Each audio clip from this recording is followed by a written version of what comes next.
and speakers both from the Indonesian side and Netherlands side.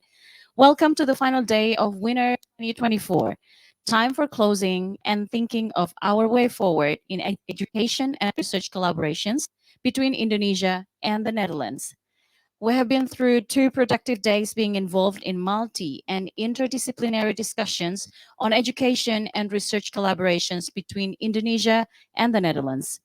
Yesterday, we had sessions on health, culture, history, environment, urban planning, technology, and more. I personally attended the session held in Leiden on culture and history. It was a full house, very fascinating.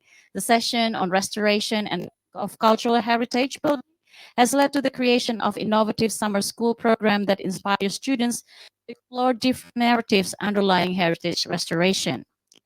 And today we will have more policy-focused discussion with university leaders and ministerial level policymakers.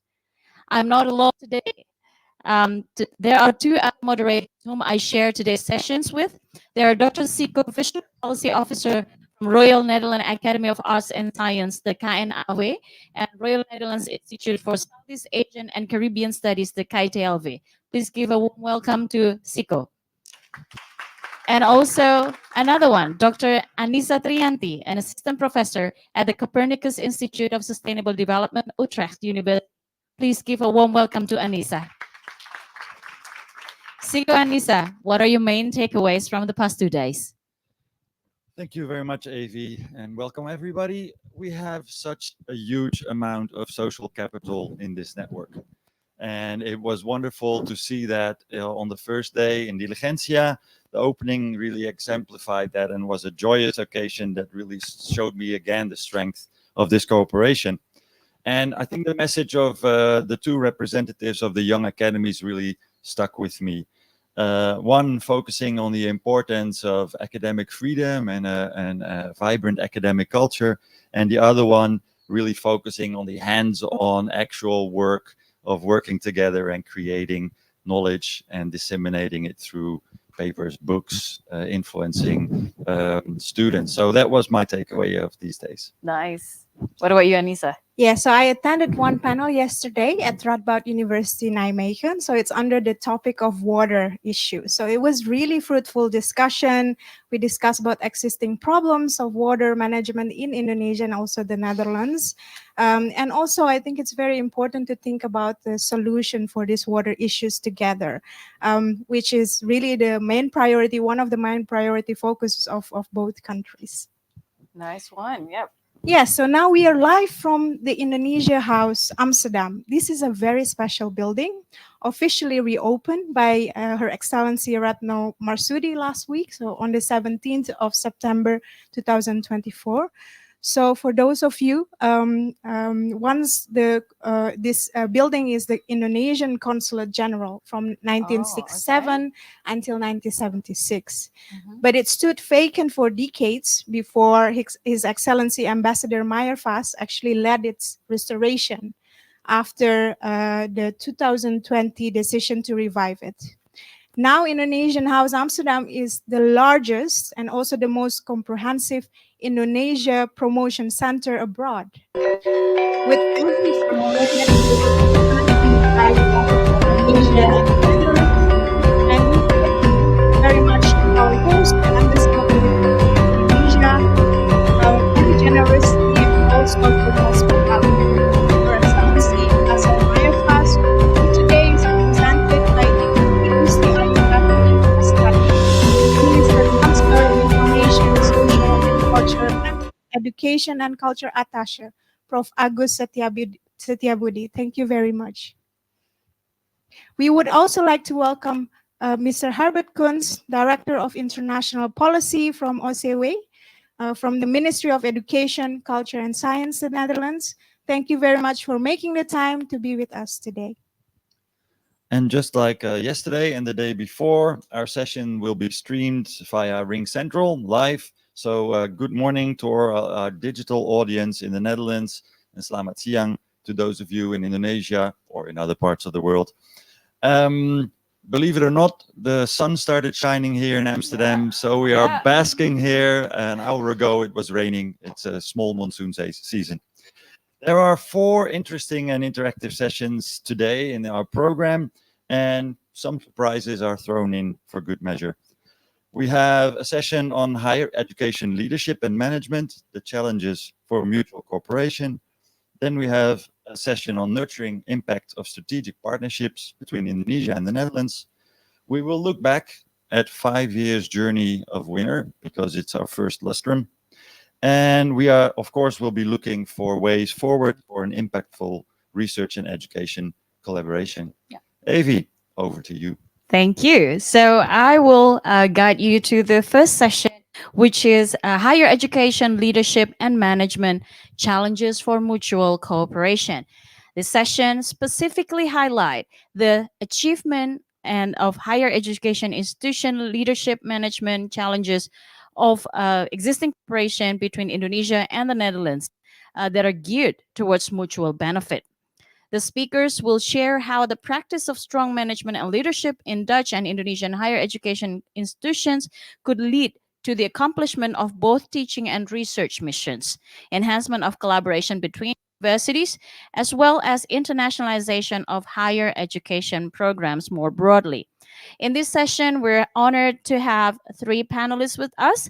The first one is Professor Van Meulen, Director Center for Higher Education Policy Studies of Twente University of Technology, and then a joint panel by Dr. Tatang Mutakin, the Acting Director for Vocational Education, and Professor Faiz Shuaib, Director for Directorate of Research, Technology, and Community Engagement at the Directorate General of Higher Education, Research, and Technology, Ministry of Education, Culture, Research, and Technology, the Republic of Indonesia. Without further ado, I would like to invite the 3 panelists on stage. Please give them a very big hand of.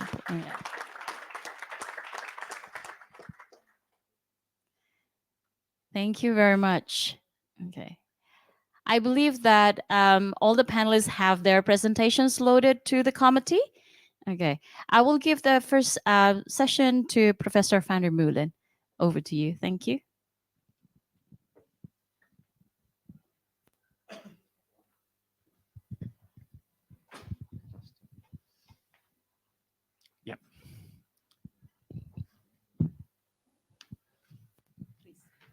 Thank you very much.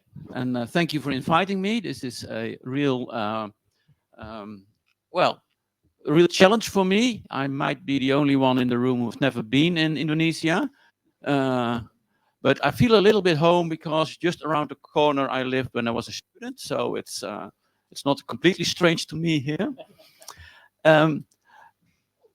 What is really interesting at the moment, if you talk about relationships between scientific relationships, higher education relationships between institutions from the global north and the global south, is that in the development of higher education, we have a kind of new situation that if you look at the numbers, if you look at the investments, if you look at universities in the global north are facing a situation of, you could say, well, it's not stagnation. Universities never stagnate. There is always a development in higher education and research which brings them forward. In terms of policies, in size, in investments, it's very unlikely that there is much growth in the next few years. While in the global south, you see an enormous growth. Can I have the next slide, please? And this enormous growth puts enormous challenges upon the higher education systems in the global south, and the question how to develop these systems. We can learn from that, and that's also in Indonesia. So you see the growth in the global south in the figure here, and we also see that in Indonesia, a large and growing higher education system with universities all over this enormous country, and with an ambition to develop at least 13 of the universities towards world-class excellence research universities.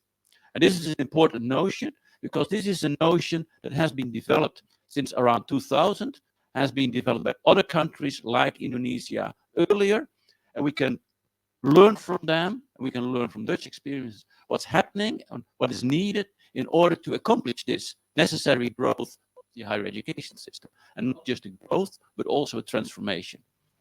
And we know that this growth needs a transformation because we have seen that in the global north also halfway the 20th century here, because then we saw an enormous expansion of students, and the universities before that were different than the universities we have now in the Netherlands, but also in other European countries. Next slide, please. So some lessons. What we see is we tend to think about development in higher education system as always that they have to be bottom up. If you say bottom up in a university, then people start to nod because bottom up is good. If you look at the history and how necessary changes are accomplished, it's never been bottom up. The real changes have always had a top-down force as well. From the ministry, from the scientific elite, who saw the chances, who took the opportunities, and created the management infrastructure and the governance, which not just helped the universities, but also pushed the universities to do things differently than before. And in these countries, research excellence was, for instance, focused in the 1990s. And since then, in the Netherlands, but also other European countries, you saw that more countries moved up, more universities moved up in the rankings. There's a lot of discussions about these rankings, but in terms of policy making, in terms of management, they had an enormous strength, and they helped government and specific higher education institutes to do better or to do different, so you want. At the same time, from all these organizations, from all these policies, we've also seen the limitations of excellence. A strong focus of excellence also tends to, and especially if it's seen as research excellence, also eats up other functions of higher education institutions. The basic education function, but also the regional functions. And that means that we not only have to think of this development of higher education systems as an institutional development, but also as a system development. That some of the functions that universities, the research excellence functions have, might be taken over or might need to be taken over by other universities, which also has to develop their specific functions. Vocational universities, regional universities, they also play a role and should profit from the development of research class universities. Look at the experience of countries, of other countries like Indonesia, who have tried to develop their higher education systems. There are clear successes. China is seen as a success in the higher education literature. Korea is such a success. Singapore is a success.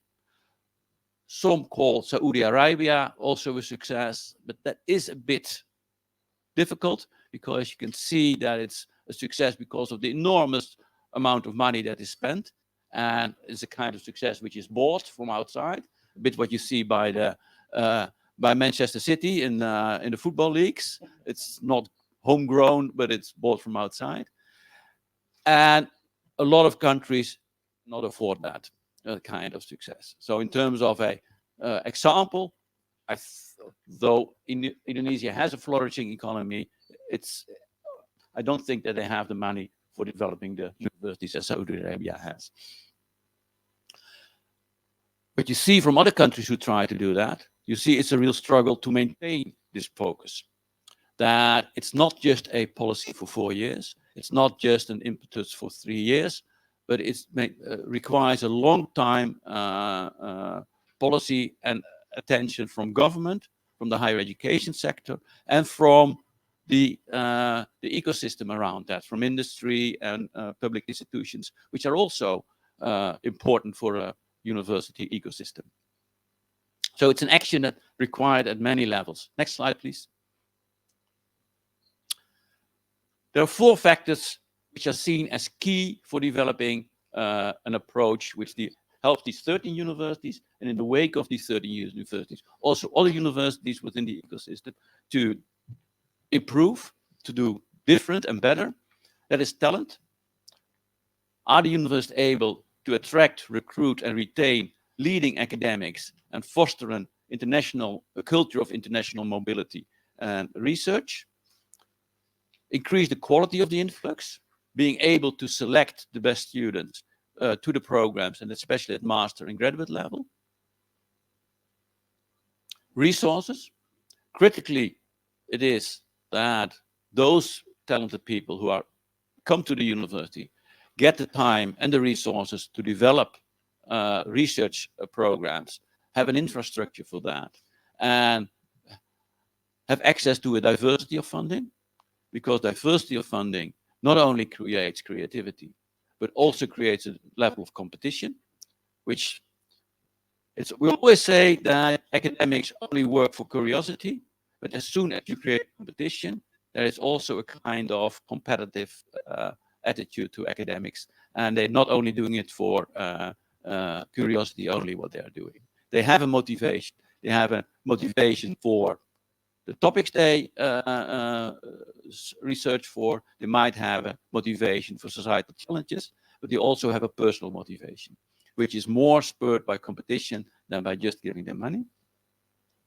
Continuity of resources is very important. So many of the universities who started to become a world-class research university have not made next steps because of the resources were not continued. Third factor, governance. Governance is crucial for creating the room and the space for these talented people and for the new initiatives to continue and to grow. And that requires strong governance at the university level, strong governance at the intermediate level within institutes, but also strong governance within the government and the government institutions that are important, who are willing to support against maybe pressures these developments. Part of the governance is autonomy, and autonomy always comes with accountability in the form of assessments. I know. And the third is an ecosystem. And the ecosystem is that organizations around these universities need to have an ability and a capability to collaborate with the universities. Next slide. And there is no next slide. I thought and I get to a closing slide, but it is not. I'm sorry I didn't put that. So thank you very much. Thank you very much. Yeah. I jotted down a lot of important topics, important themes here. Now I would like to give the floor to our co-panelists, Dr. Tatang and also Prof. Faiz. Thank you very much. Good afternoon, everyone. To follow up the presentation from Professor Van der Mel, I think, related to Indonesia education, we can see from the slide that there are really a large number of the higher education in Indonesia is 4,000 more than 4,000 4,400 higher education. If we look at the China with a really large of number of students, there are only 3,000 higher education. So we quite improve in terms of expanding the university, but we need to see how the expansion of the university also relate with the quality of the higher education in Indonesia. So in this level, we really need to collaborate with all of the other experience from the other country, including Netherlands. I think we have a long relation with collaboration with Netherlands, and there are a lot of cooperation Indonesia Netherlands, at least 84 implementation of the arrangement and 146 memorandum of agreement, and also 176 memorandum of understanding. It is quite a lot of memorandum understanding here, but how we follow up this kind of the agreement with the concrete action, as Professor Van Melen said, that we need to look at the talent, resources, and government, and also collaboration.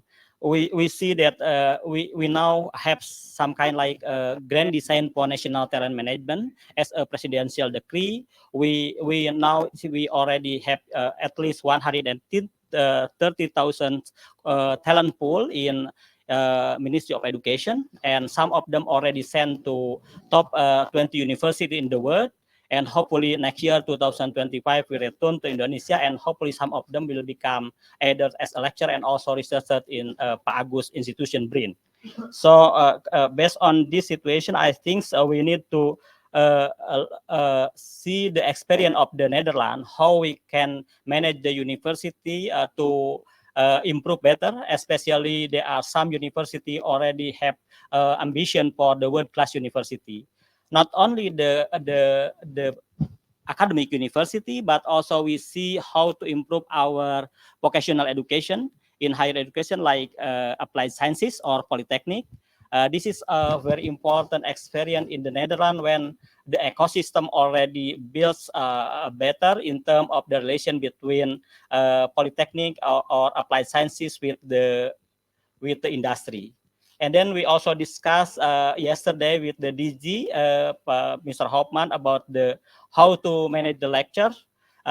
This week, we quite a lot of job in finalizing on the how to simplify the lecture regulation.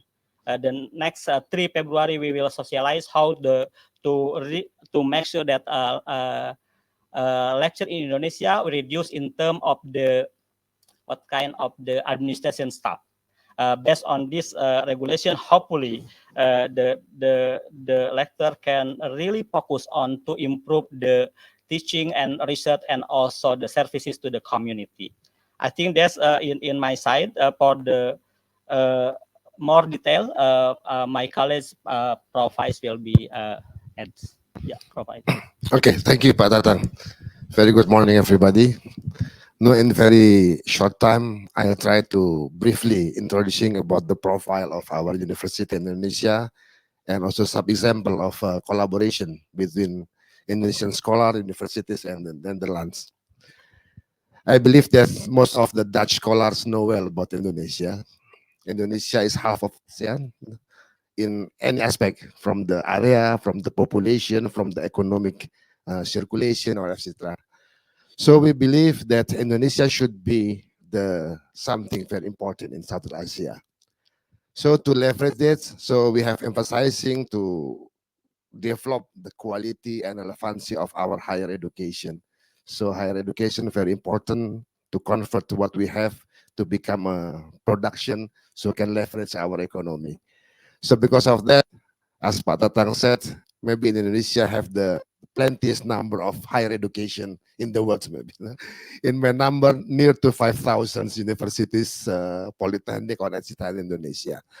So in university, I believe that to develop our country, we have to increase the quality of human capital and also how to what to develop the technology and etc. So the research is the very fundamental for higher education. Because of that, no, we eager to develop the research more relevant and also can engage with industry and etc. Next slide, please. This is just the brief profile of our universities. Slide, please. You know, this is the formal number of university, but as you know, not all university under our management in our ministry. Some of the other ministry of religious, ministry of industry, etc.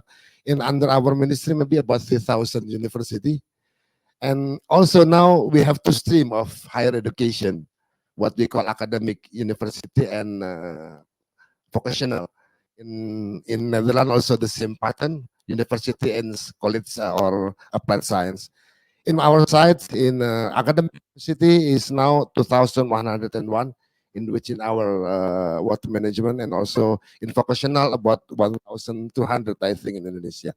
The number of students, maybe the number of student, higher education student in Indonesia is almost double of Singapore population. And our lecturer and researcher is about 400,000. It's about the Brunei population. So very huge in Indonesia. Next, please. So there is a of cooperation with Netherlands. I think historically and traditionally we have engagement long time with the Netherlands universities. That's among researcher, among universities. There's tradition connection about our universities. But next, please. But nowadays we have to try how the engagement more sustained, more institutionalized, so not just researcher to researcher, university to university, and how come the government also formally can support the engagement. So we try to connect also the fundamental connection among the government to government in terms of research and education.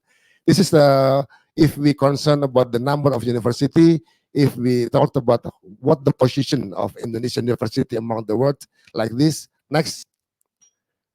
But for specific subject, we have some university already goes to among the best of subject in the world. For example, in agriculture and forestry, we have one of among 100 the best in the world.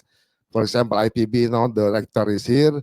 IPB is the best for agriculture and forestry in Southeast Asia, best 10 maybe in Asia, and best 100 among the world now in the rank of 51. Also in engineering and technology is some of university is goes to at least best 500 and etc. like this. Okay, please. Fine. Okay, next. Okay. Also about the TH ranking. Okay, we can continue. Next, please. Next, please. Uh, so now in our strategy, we have to strategy to invest in collaboration opportunity, transnational education. So it's our quality. Now we cannot work just within our university. How the quality of our researcher can also visible for the other researcher around the world. So collaboration means we can learn each other to difference our quality. And second, how our researcher can be well known by the other researcher. So international collaboration is very important strategy. So we invite next. Collaboration can be among the university also as well as the university within the university. Regarding the collaboration and also how the University in Indonesia also engage with foreign students, maybe not too much compared to the other country, but anyhow, now also Indonesia can hosting a foreign student, but most in Southeast Asian country, from the South Asia or African country, but some from Europe, even from Netherlands. Now we have about 200 students study in Indonesia. Next. So regarding the research, we have history a long time ago, but we try to reinvent our collaboration and research. Since 5 years ago, we have a good collaboration with what we call the research institution in the Netherlands. We have some scheme, G2G scheme. For example, now we have Million Fund. We started with, actually started since 2016. But after that, after the global pandemic, if a little bit 2 years about it's discontinued, but we start again since 2023, and now we continuing and with the co-funding. So now we have co-funding scheme because from our country also we can serve funding for our university, and now we can select together. We also decide what kind of theme, what kind of topic we can do together. For example, last year we emphasized in, for example, in environmental and also how to respond about the impact of global change. By this year, we yesterday also we're talking about maritime and blue economy. But fortunately, since last year we decided by this year our topic is blue economy and maritime. So we call for proposal by this year in June, and hopefully by next month will be go. Okay, next. Another possibility of collaboration, actually not just G2G collaboration among our university, our ministry with NBO. Also, there is collaboration among Southeast Asian country with EU, in which in this collaboration also can be also the Netherlands researcher can collaborate with our scholar in our university. Also, we have what we call ASEAN Plus collaboration. So among ASEAN countries, it could be another researcher from other country, from Europe, even from America, and it's also possible to engage with a Netherlands researcher. I think that's for all. Next.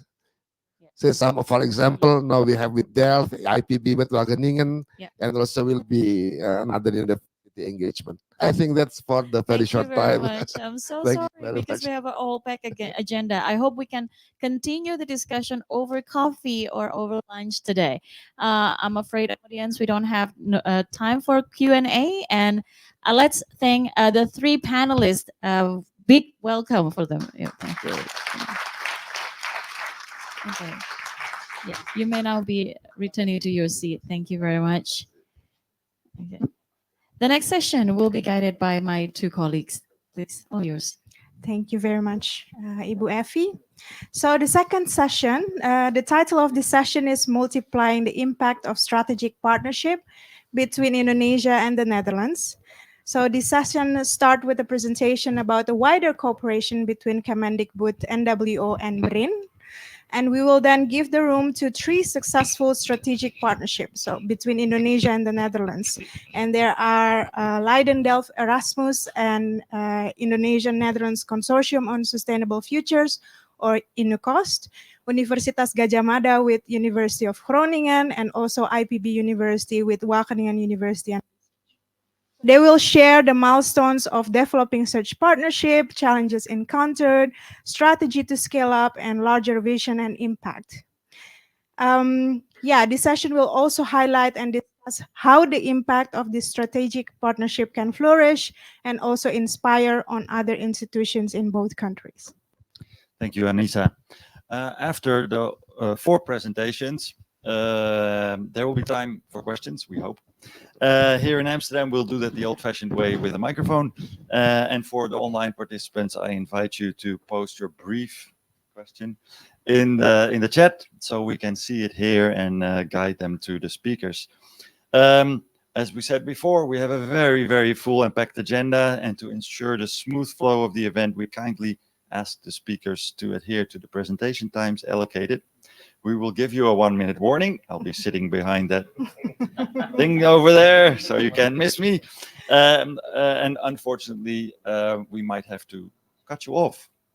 So make sure you have your most important message right at the front of your presentation.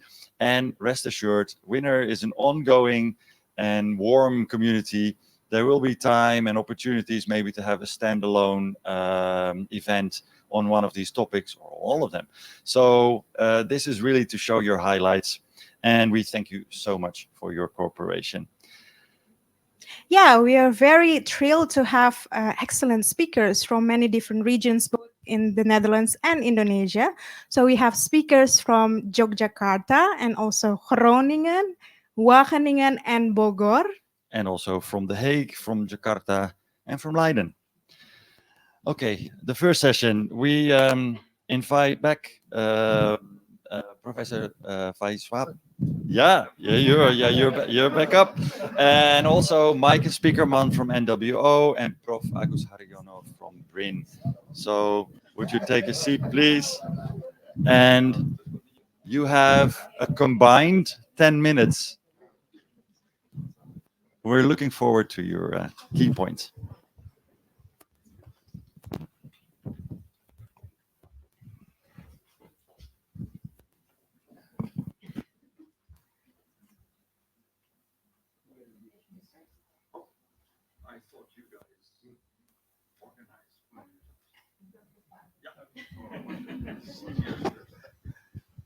Okay, thank you very much for the time. I would like to briefly explain about the latest situation, especially on the collaboration between Indonesia and the Netherlands. I have 5 slides. Yeah, thank you very much. Please to go through my slide, the next slide. So this is the number of collaboration. This means the number of foreign researchers that coming to Indonesia. Currently, researcher from Netherlands is number 7 of the foreign researcher that coming to Indonesia. So we hope that after winter, we can make more action, more practical. Then we can increase the collaboration between Indonesia and Netherlands. The most partners from Netherlands is from Naturalis Biodiversity Center, University Leiden, Utrecht University, University of Twente, and also KIT-LV. And for Indonesian partners from BRIN, Gajah Mada University, University Cendrawasih, University Indonesia, and University Palangkaraya. This is the best five, the most number of collaboration between Indonesia and Netherlands. Next slide, please. This is the program from BRIN that can be allocated for collaboration between Indonesia and the Netherlands, especially pursuing research activity for PhD and also postdoctoral student, young early career researcher that conducting research both in Indonesia also in Netherlands. We allocated a budget for inviting researcher from Netherlands to come to Indonesia and also to send our researcher or young generation to study, especially by degree by research program. And we also have a BRIN LPDP targeted scholarship for topics, priority topics in space and aeronautics and nuclear power and deep sea and also in biodiversity utilization. Next slide, please. And this is the number of degree by research. This is the in local universities. IPB and University Indonesia is the most number of degree by research. And next slide, please. This is the foreign global partners that collaborate with BRIN, conducted degree by research program. Two of them is university from Netherlands, University of Twente, and also Wageningen University for Research. And hopefully we will have another university from Netherlands, University of Leiden, TU Delft, University of Groningen, and also Erasmus Rotterdam University will be our partner will be soon. Yeah, we hope that with this collaboration, the number of research collaboration between Indonesia and Netherlands will be increased, and the quality of research from both countries also increase in the near future. I think this all from us.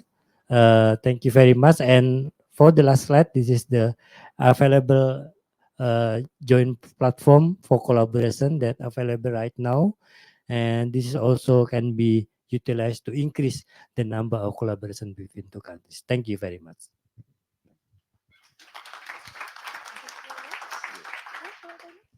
All right. So to add to that, when we were asked to do this session, one of the things that we were asked to reflect on was, why does this cooperation work? And I think the answer to that is that we really do this together as countries, but also as funders. Professor Wijnen said in the opening that research brings countries together. I think it definitely also brings research funders together. And a couple of things I think are important for that. And one is building up trust. We've been working together since 2018. And at that point, it was a very small program. But in the course of the years, we've met each other formally, informally, and we've been able to build up that trust, which allows us to really build on our program, but also to innovate and try new things, and therefore just have a better partnership. I think it's also important to note that we've been really able to benefit from the ecosystem that our countries work in together when it comes to research. There's a lot happening, and what I've personally seen from 2018 on is that the field, the researchers have also been doing a lot more sort of active work together and organizing in, for example, the NL Indonesia Knowledge House, but also various working groups. And I think also, of course, in organizations like Winner. And I think that's really helped because it's creating a lot of momentum. It creates places for researchers to share their results, and allows us as well to hear what's going on in the field, what researchers want, where are the priorities, and to try and work with that as well. And lastly, we discussed this as well with our researchers on Monday who are in the program. And next to things like patience and perseverance, one of the things that they said was most important in cooperation is having fun. in international corporations. And I think I'm seeing a lot of nodding in the audience. I think everyone recognizes this. And I think it's no different for us as research funders. It keeps momentum, it keeps it fun to work together, and it allows us to create better programs, hopefully. So if asked why this cooperation works, I think these are some important factors. There's some changes coming up in the Netherlands and in Indonesia, but I'm nevertheless very excited to see where our corporations will go, how they will grow, and what I or a different NWO colleague will be telling you about our corporations at the next Winter Lustrum in 5 years. So, Okay. Thank you. Just to add what Pak Agus and Michael said, that we are from the Ministry of Education, especially in the Directorate of Research, Technology and Community Services. We try to do all effort to how to facilitate, to manage our university to gain engaging with other university. It could be you to you, it could be network to network, and now we try to build G2G funding, so co-funding, etc. For example, you to you, of course, there is historical and traditional engagement between Indonesia and Netherlands University, and also now we leverage big network. Days ago, we signed the MOU for leveraging and outreaching the collaboration among Leiden with Gajah Mada, but we asked for broaden university. So now we have 5 universities in Indonesia, even 6. We asked to another university in Kalimantan and also 3 universities in Netherlands. So become 8 university consortium, become co-funding from Netherlands and Indonesia side. Also with NVO, we're going together.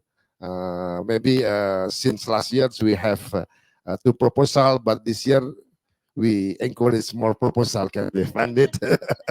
With topic we discuss together, we're doing together, we select together, and by this year maybe the topic will be also our concert in last day discussion about maritime and blue economy by this year. So we welcome it, and also we will try to engage another partnership, and by this winter, some university leaders come here, so we encourage to engage with another university in Netherlands, and we can support whatever we can do to engage the collaboration among the Indonesian and Netherlands researcher. I think that's for the addition. Thank you. Wonderful. Thank you very much. You received a warm applause. Thank you. Anissa. Yes, thank you very much for a very useful insights for all of the 3 speakers. And I would like to invite Professor Wim van den Doel, the Dean of Leiden Delft Erasmus Universiteit, and also Prof. Mirwan Ushada, so the Director of Research, Universitas Gajah Mada, and also representing UGM as Indonesian coordinator for INUCOST, or Indonesian Netherlands Consortium on Sustainable Futures. Prof. van den Doel and Prof. Mirwan, you have 8-minute time slot for joint presentation. Yeah, the floor is yours. Thank you very much. I will start 8 minutes of fame. That's our part of the show. So I would like to say something about INOCOST, and then Prof. Mirwan will have the other 4 minutes. So 4 minutes. Can you also signal 4 minutes? Because then I take so like this. Okay. So if you signal 4 minutes, then I'm also very happy. Next slide, please. How does this start? And I don't really remember when exactly this idea started. First of all,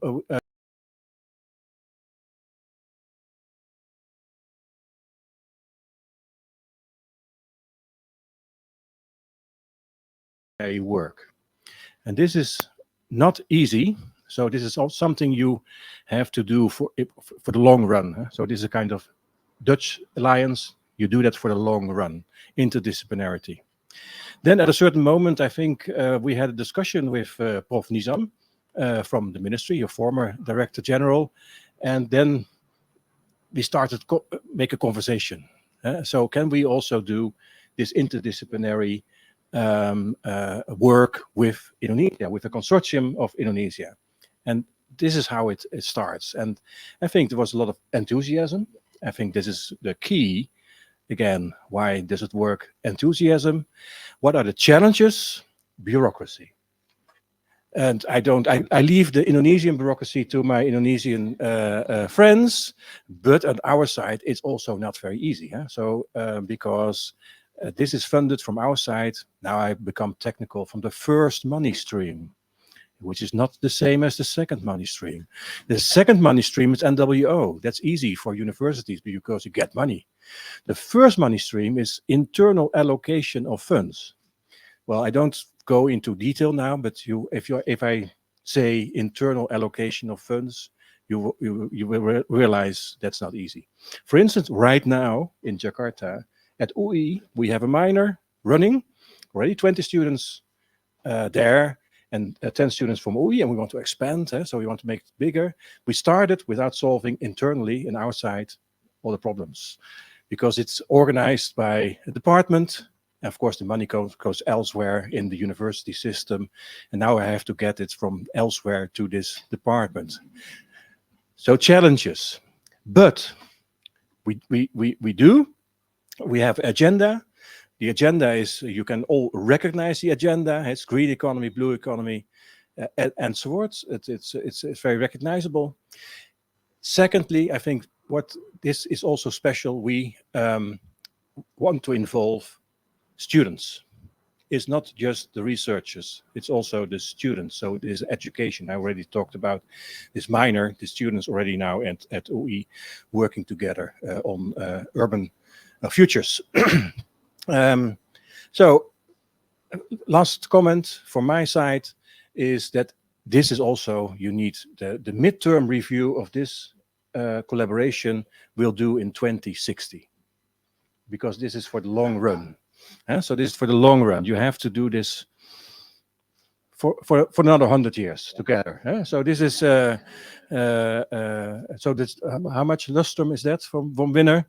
20th lustrum. We will discuss the results of this consortium, because this is for the long run. You have to continue working together for a long time. I think with a lot of enthusiasm, which there is, we will succeed. Now go to the next. Yeah, please, my slide, please. Yeah. Okay, so I'm continuing Prof. Wim. So INUCOS actually UGM appointed as the coordinator for the INUCOS, and UGM appointed me. So I, like Prof. Wim said, I starting from October 25, 2023 until now. It's more than 20 meetings that we do. So we use the principle of silaturahim. Yeah. So many ways, like I don't know our indicator, how many WhatsApp group that we create to that. So we use the Zoom like that, and from that we coordinating 3 from the Leiden, Delft, Erasmus, and also 5 from Indonesia. There's UGM, Unair, Unmul, ITB, and UI. So that's why our specific approach is pipeline between the 3 dharma, means research, community service, and teaching. So the research is the core of the 3 dharma, and the research output should be benefit both to industry and community service. We have a platform of the student community service. We have village partnerships.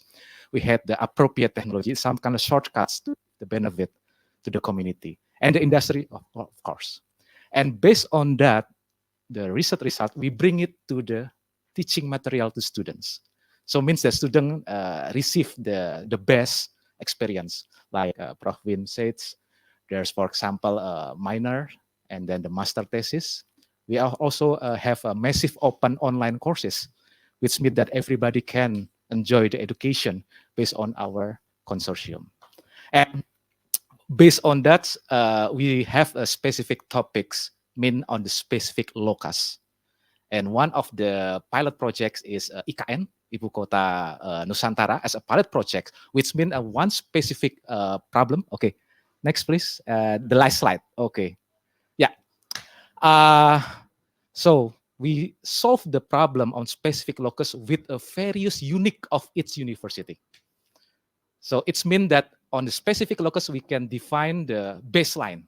Like Profit said, you said 100 years? Yeah, we can measure from the zero to the that 50 or 60, and we define the impact, how we measure the impacts. And we combine between three approaches that interlinkage between the human, environment, and also human as a community. It's mean the social development. So we try to push the people center combined with the urban area and coastal area. Last slide. Oh, yeah. So there's an enabler. First enabler factor is UGM, ITB, and UI. We are have a forum, informal forum for many times. LPP, MPT, and BH. Yeah, we have actually today we have a meeting in Aceh, so I just permit from that meeting. So we have a good communication. That is first. And second, with Mulawar, because they have a specific locus, we have a bilateral collaboration like KKN like that. So it's much easier. Second, LDE Jakarta office. It's helping much to communicate between UGM as the anchor with the LDE. So it's like a door-to-door, one doors communication. And third, thanks to Prof. Faiz, and they create a new scheme of funding, which means that university not become the project management office, but the dicty will become management office with handling with the many financial and you said the bureaucracy things. And we are just focus on the substance and topics. And for we open to the other university, like our timeline. This year, we start the simple way to collaboration. Next year, we try to emphasize. We have a batch 1, batch 2, batch 3. And the third years, we open not only from university, like we said, industry, community as a pipeline.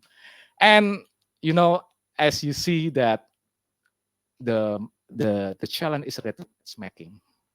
Yeah, we have deal many matchmaking, how to coordinate the researcher, how to communicate with the LD, how to communicate with the dictee. So it's become one of the lesson learned that we have. And finally, we are ready to open and collaborate to nurturing the sustainable collaboration between Indonesia and Iran. Thank you. Yeah. Thank you so much, Prof. Vandendul and Prof. Mirwan Nushada. Yes, you can take a seat. I really have to commend the speakers up to now. They've been very good with timekeeping. Quickly on, and we have no role in this. Quickly on to the next partnership. And I would like to invite to the stage Professor Sugeng Saptasurjono from UGM and Professor Bayu Jayawardana from the Rijksuniversiteit Groningen.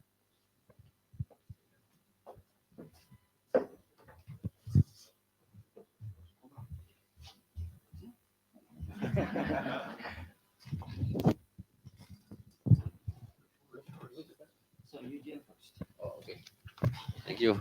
I just keep it in for time. So, ladies and gentlemen, good morning. In the next 4 minutes, I will briefly explain the thematic hub for establishing sustainable collaboration between Indonesia and Netherlands, with an highlight example of the UGM LUG hub. Is next. Okay. To build a lasting, mutually beneficial collaboration, we began with a solid foundation of trust and cooperation between UGM and LUG. Over the years, our faculty's members and researchers have fostered long-term relationship demonstrated by a track record of joint research and joint publication. Through numerous online meetings, we identified key research interests and developed thematic areas that are at the heart of our collaboration. First, liable cities. The second is adaptive natural resource management. The third, sustainable entrepreneurship. The fourth is equitable global health. And the fifth is accelerated energy transition. This has all come under the umbrella theme of the UGM LUG Hub, the future of human welfare. Next, please. This is the highlight activity in the UGM LUG Hub. Our hub is active in a variety of collaborative activities such as double degree program, particularly in double doctorate. And second is short program collaboration, such as summer courses, degree student mobility, PhD forum, and staff training weeks. And the last, research collaboration have been another key area. Okay, next. Integration of research, education, and community services as a process of realization. This figure show that in October 2022, LUG President visited one of UGM community services program at the Chode River Bank. This visit highlight the potential to integrate research and education into real world community service, creating a more impactful and society responsive collaboration. Next. Okay. Our journey to establish the UGM LUG Hub has been structured and progressive. So in 2023 to 2024, we focus on initiating and consolidating the hub format. Moving forward into 2024 to 2025, we aim to strengthen our collaboration by expanding involvement across more faculties and research area. By 2026, we envision further expansion, bringing more projects, partners, and researchers into the hub to foster growth and sustainability. Okay, next, the last one. UGM has made a significant investment to support international partnership through various grants, such as Summer Course Grant, International Team Teaching Grant, and Change Provision Grant. And the last one is, this is the key success factor to sustainable collaboration. So to ensure the sustainability of this collaboration, several key factors are critical. First, effective matchmaking among researchers. A well-organized team is needed to design and facilitate this process. The second is agreement on the umbrella theme. This must be relevant to all parties and broken down into practical, inclusive work packages. And the last one, reasonable cost sharing. Collaboration should be supported by both universities, internal budget, and government commitments. Together, we can ensure that the UGM LG Hub continues to thrive, fostering a long-term sustainable partnership between Indonesia and Netherlands. Thank you very much. So thank you, Professor Sugeng, for the introductions of the collaboration between Groningen and UGM from the viewpoint of UGM. So let me try to describe our experience in establishing strategic partnerships with University Gadjah Mada. Next slide. So we have identified actually a number of commonalities between University of Groningen and University of Gadjah Mada. As you can see here in this table, many of the faculties between Groningen and Gadjah Mada have commonalities between each other. So because of these commonalities, then we started to pursue further the collaboration between both universities. Next slide. So one of the example is the relations through the University of Groningen Southeast Asian Center, which is led by Professor Ronald Holzaker, who is very active in establishing relations with Indonesia, particularly on the topic of urban planning and policy. And he's also engaging not only with Indonesia, also Thailand, Vietnam, and many countries in Asia. You can see the pictures here, many of the Indonesian graduate from this center. Next slide. And one particular things that has been featured for the past years is actually one of the graduate from UGM that has got the cum laude distinctions, as well as the best thesis award from University of Groningen. So that showcase that the quality from Indonesia is very high, that allows us to really have a mutual collaboration between both countries. And we would like to strengthen this further. Next slide. So you can see this is from 2006 up to 2024. I know with the GDPR, maybe we do not put the names over there, only pictures.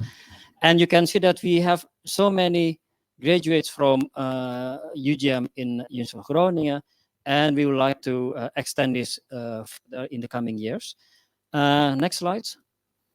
So the current cooperation that we had is not only about the PhD graduations, but also extend to the double degree in both bachelor and master. You can see the list over there.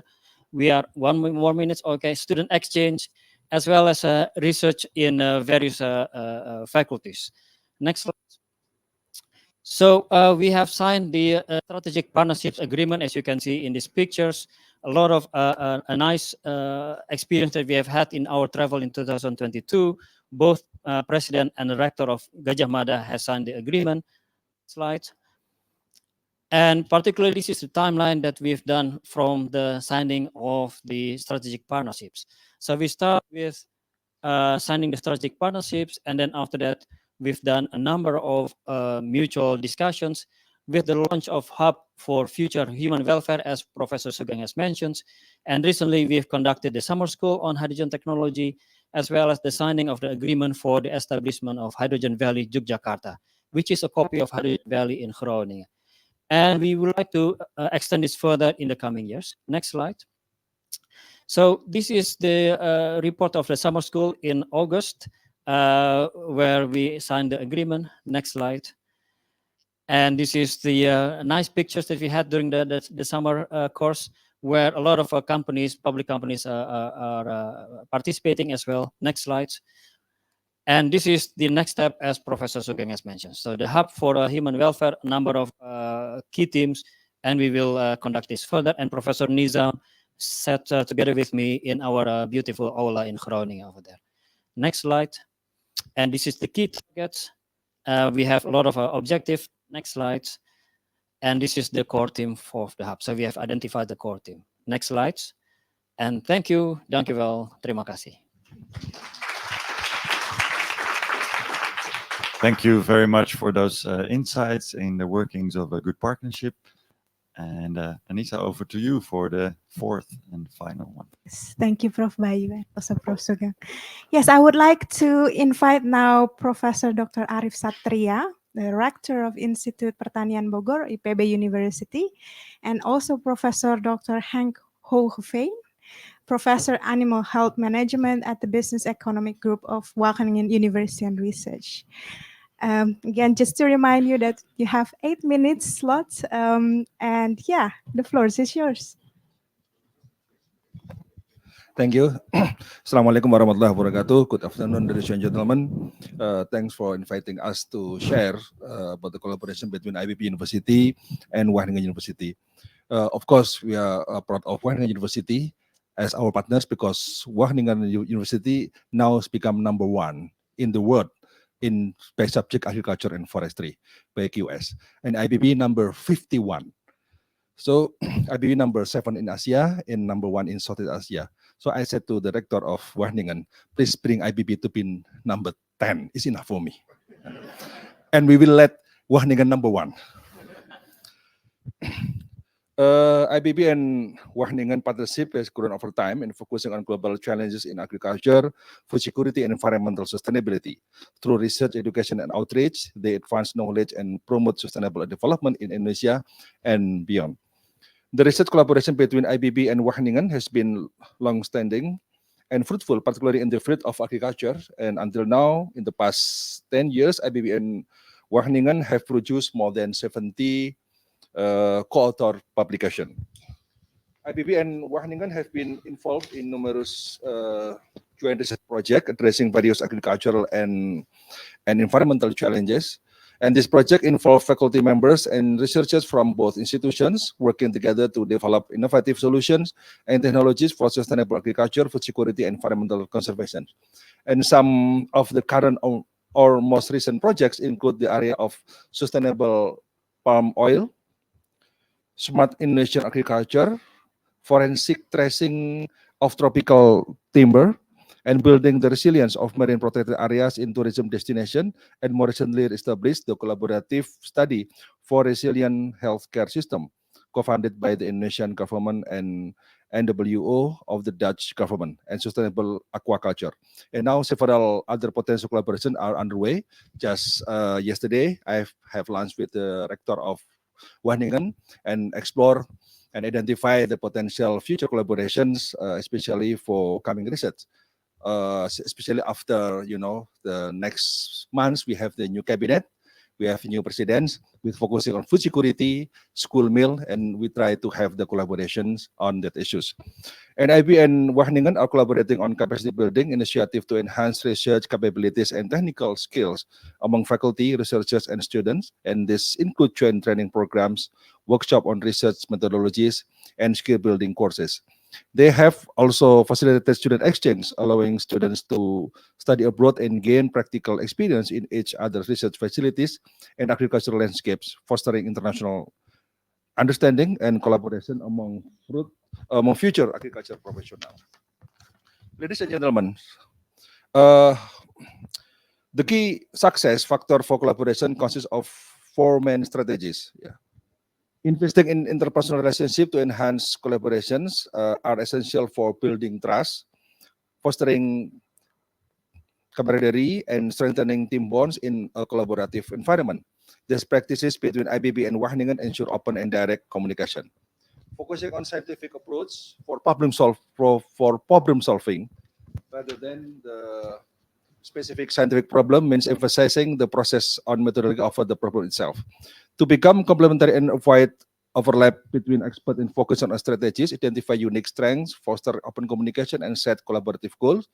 And this helps assign tasks that best suit each expert capabilities, reduce redundancy, and align export towards complementary outcomes rather than competitive overlap.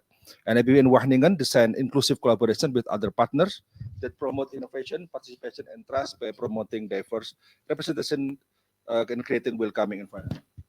And the last slide, I'm sure we are all aware that the world is facing significant threats or challenges, and IBB sets the requirement for partnership based on IBB University Roadmap in agro-maritime research. The interconnected influence of climate change, environmental degradation, industrial revolution 4.0, and their impact on food security and energy production require integrated and sustainable approaches to address them. We believe Wageningen as partner continue in sustainable practice aim to minimize environmental impact, promote long-term ecological balance, reduce dependence on renewable resource, lower carbon emission, and encourage responsible use of natural resources.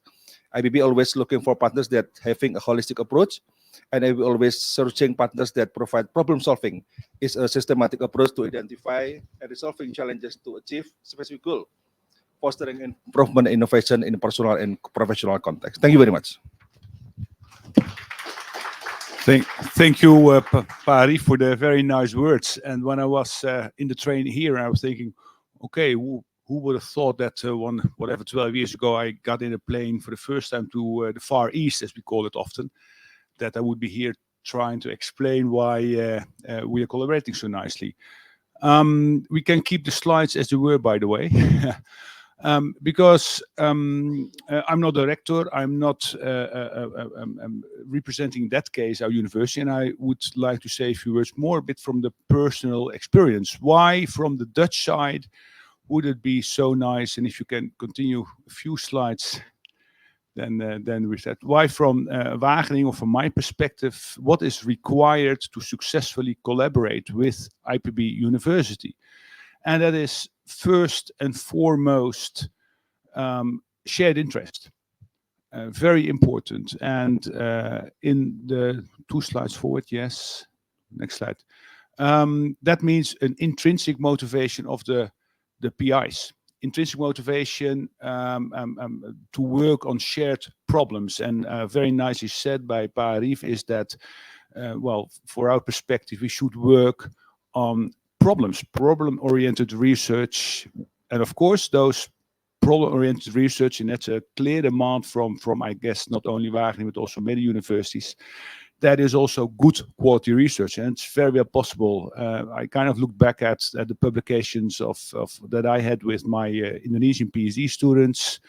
Some finished, some still working on it. And like 95% of them are published in Q1 journals. So problem-oriented research and good quality research go hand in hand. But that's immensely mandatory from our perspective. That's an important part. Well, it's been mentioned before, financial soundness. Well, let's not go further on that. It helps, though, that Wageningen University has the Global Sustainability Fund, which is aimed at interdisciplinary research together with the Global South. And with that fund, it's not very big, but it's there. We can kind of initiate nice collaborative research programs besides going to the NWO or other science foundations. KNW, that was my first project, Siko. Yeah. And very important part is seriously invest in relations. And that's not only after the research is funded, it's also before the research is funded. This first trip to Indonesia was own funded because we were thinking about setting up a research proposal. And that's not only between the university, but also within a university. The word interdisciplinarity has been mentioned. That's immensely important for our perspective because problem-solving research is interdisciplinary. We have to accept and adjust to cultural differences and supervise grants and hire PhDs equally, which is an open door, but it does not always happen. Next slide. So, what about the next steps?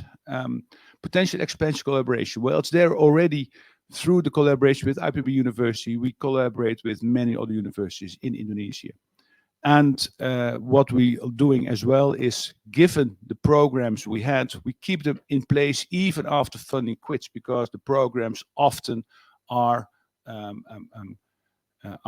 addressing serious problems, serious societal and SDG problems. And we also will develop new problems. And these existing collaborations, these networks, don't throw away after research is gone, but continue to use them. Yeah, and that's my final word. Thank you for that. Thank you very much. Thank you very much. And again, a big compliment to all the speakers for keeping to time, because you gave us very interesting presentations, and in different ways, they all touched upon our main question. How can we nurture and increase the impact of strategic partnerships between Indonesia and the Netherlands? And I'm sure that our audience has questions, and let's see if there are some here in the room in Amsterdam. And remember, to our online friends, I don't know where the camera is. Yeah, there. You can also pose your questions through Ring Central, and we'll display them here. You might, in the digital world, hear some noise every now and then. There's hard winds in Amsterdam. That means that the planes to Schiphol are coming right over this building. So I hope it's not too much of a thing for you. Maybe first here in the room. Very briefly, Anissa will hold the microphone. Ownership is important. Who would like to ask a question to any of the presenters? I hope you've all been taking notes, because we need these kind of partnerships to grow, to increase in number, and also to include more universities, also maybe not the top 5 or 10. There's a question over there. Thank you very much for giving me the floor to ask a question. I don't have a particular speaker in mind, but I do have a question which I think can be answered by multiple people. If you could describe for us, what are the main obstacles that you are experiencing in the current collaboration, or that you foresee in the collaboration, and that would impact what we have so far? That's a very honest question. Not only celebrate success, but also reflect on problems. Any of the speakers want to?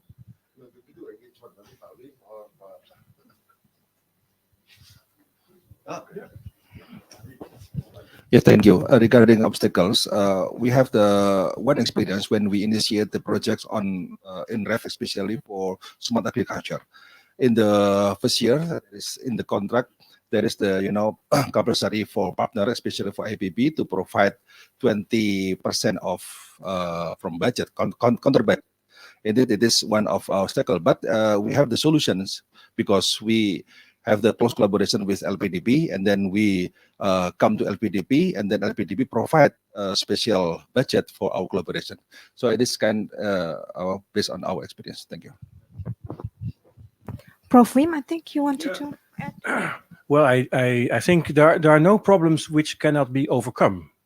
So that's the good news, because I think that you do experience problems, visa for students. No, it all takes all kinds of steps to get things in moving. And of course, we are living in two different systems, so you have to find your way around certain problems. But there is always the goodwill, I think, from all, from the authorities, from the ministry, from the universities, to overcome those hurdles. Let's call it's bureaucracy. So it's bureaucracy on our side, on the Indonesian side. There are rules, regulations. They're not always fit, and then you have to find a solution, and that takes time. But in the end, it always works out. That's my experience. Yes.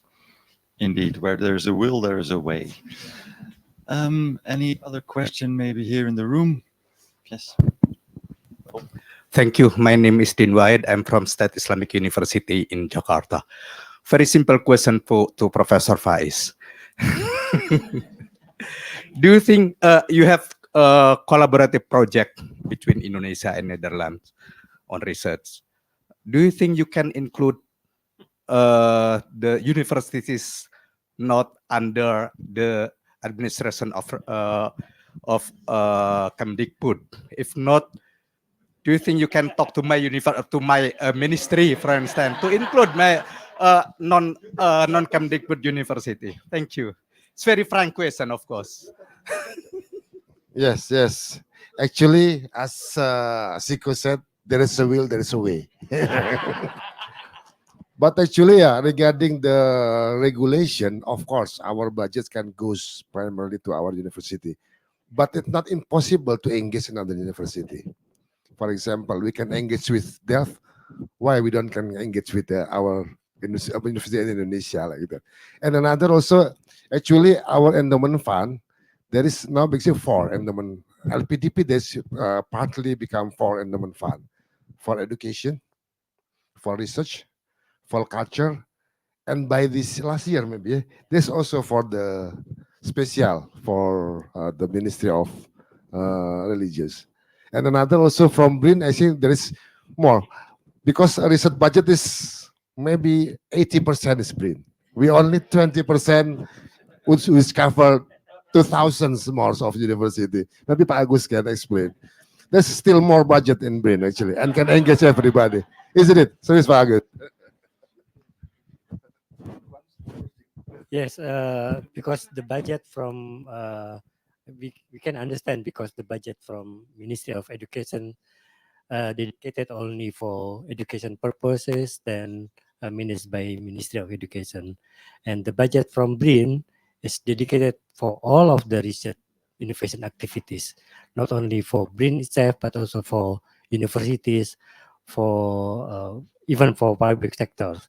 So university in under Ministry of Religious Affairs can also receive our funding from BRIN. So, yeah, thank you. So we have maybe a question line. Maybe if the organizer can. I don't see anything showing up yet. Help So us. then we have more questions in the room. Maybe over there first. Thank you so much. It's really wonderful to see all the collaborations. Arum used to be a Leiden University student, but I work here in Amsterdam now. So I'm curious about the G2G collaboration. Usually, this is also a common topic right now for the security of knowledge. I think in China, for example, they are really working hard to, to protect the intellectual properties, for example. Now that we have both governments here, the Netherlands and Indonesia, do we have any strategies to at least protect this kind of intellectual properties and also sensitive data and so on and so forth? Thank you. Very good question. Thank you very much. And you're addressing this to G2G. So I'm looking maybe first at the first 3 of our presenters.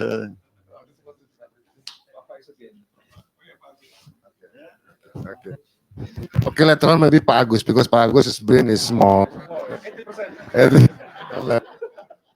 No, the most important we have to understand collaborate to part. And each part of course they have their own. After publishing, we produce something new between us. So also, of course, about the IPR also like that, I think. If we start from zero, it means the production belong to both of us. We start with each other, bring something from their own. Thank you. So I absorb energy. Yeah. So about the IPR, of course, there will be in the engagement, in the what we engage each other. It will be signing in the agreement like that. So if we start not completely new research, of course, the IPR what we bring it belong to each other. But after that we go through. Of course, there will be new. Of course, it's very very delicate. It we have to manage well. And now there's the regulation ongoing process by Pak Agus and will be decided soon. And I think Pak Agus will explain more detail because Pak Agus brain is 80% of the budget. Yes, thank you. Right now we are preparing peraturan pemerintah, yeah, government regulation on the as the regulation under Law Number 11 2019 on National System for Science and Technology in Indonesia, and one of the topic in this new regulation is on the accelerating on open science. Accelerating open science is mean that all of the research innovation activities in Indonesia should deposit the data to the national system of repository. This is including our global partner that collaborate with Indonesian partner. They should deposit the data to the national repository system. But of course, the owner of the data still the owner still the researcher itself. Yeah, but we can gain the data as much as possible so we can know there are no double funding, there are no duplicated of research between each other in our country. This is about the data. And about the intellectual property right. Right now we have a regulation that before they initiate the collaboration, before we give the funding, they should have a intellectual property right agreement between both parties. Yeah. For example, between UGM and Erasmus University, they have to have agreement document on intellectual property so that after we give the funding, there will no problem on the intellectual property in the near future. Yeah, because this happen sometimes. They don't have any agreement on the IPR, then will be problem in the near future. And other way is we have also another regulation on material transfer agreement. This is also the problem because stated in the law number 11 2019 that it is impossible to bring material from Indonesia to abroad if the sample cannot be can be analyzed in Indonesia. So we also mentioned in the new regulation that what kind of criteria that sample can be brought into partner, global partner. Thank you. Thank you very much. Reminding us of these important formal steps. If you start up a cooperation, you don't only have these fun parts and trusting and getting to know each other. There's also due diligence about regulations. We're coming to the end of this session. Hold your questions for later if you're here in the room over lunch.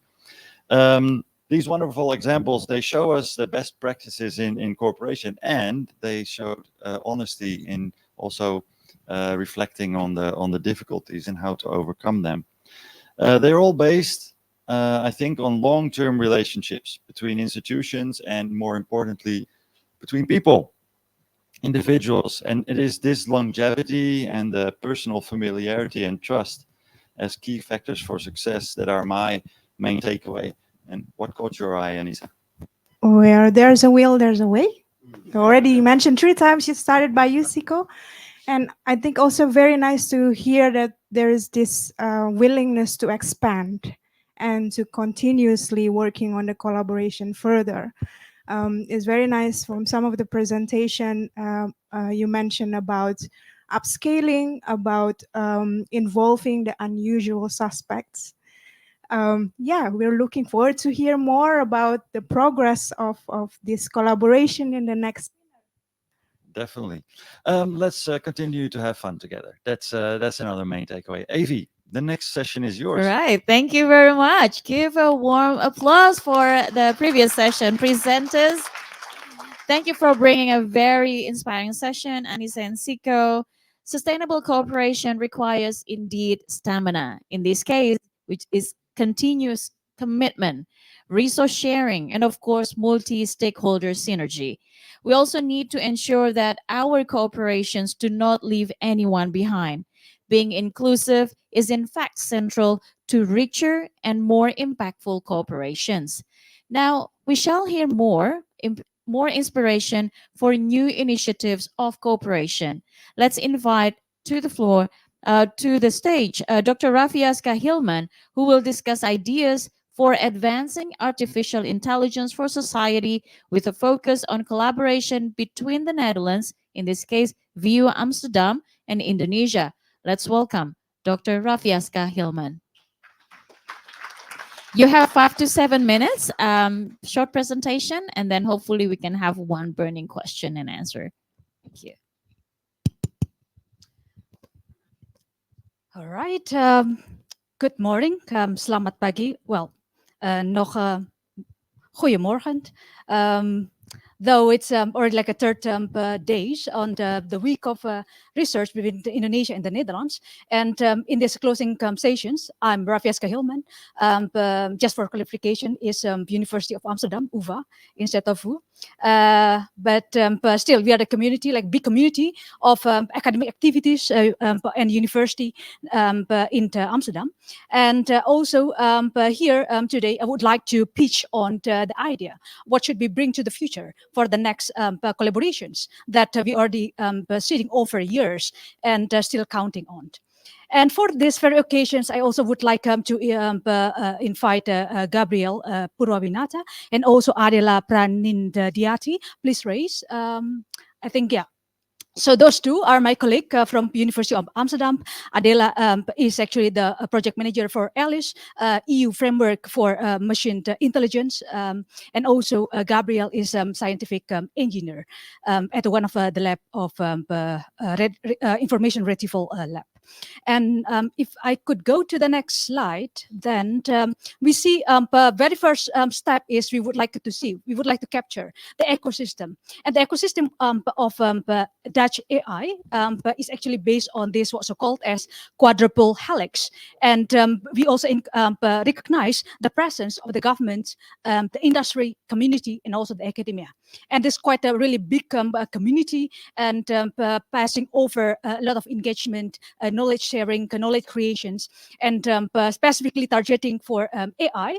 Then we have like the umbrella, what's called as an NL AI policy, that aims to accelerate the development and also take into account the initiative.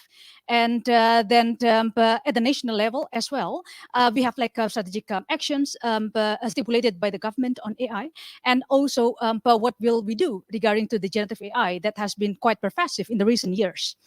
And followed by the strategy report as an evaluative measurement. Next slide. Then it doesn't stop there, because we are still expanding in terms of the landscape and configurations. And we have like a large cluster, not only concentrated in Amsterdam, but also elsewhere in the Netherlands, like Utrecht, Eindhoven, Den Haag, and also Rotterdam. And then we expect that this kind of collaborations would also take into account not only those quadruple helix, but also then recognize the importance of the startup. Next. And also the notion of a smart city. We have been throughout the years looking at the implementations of AI at multi-layers sectors, including the presence of the smart city and to what extent that it could embrace the revolutions of the technology at the city level.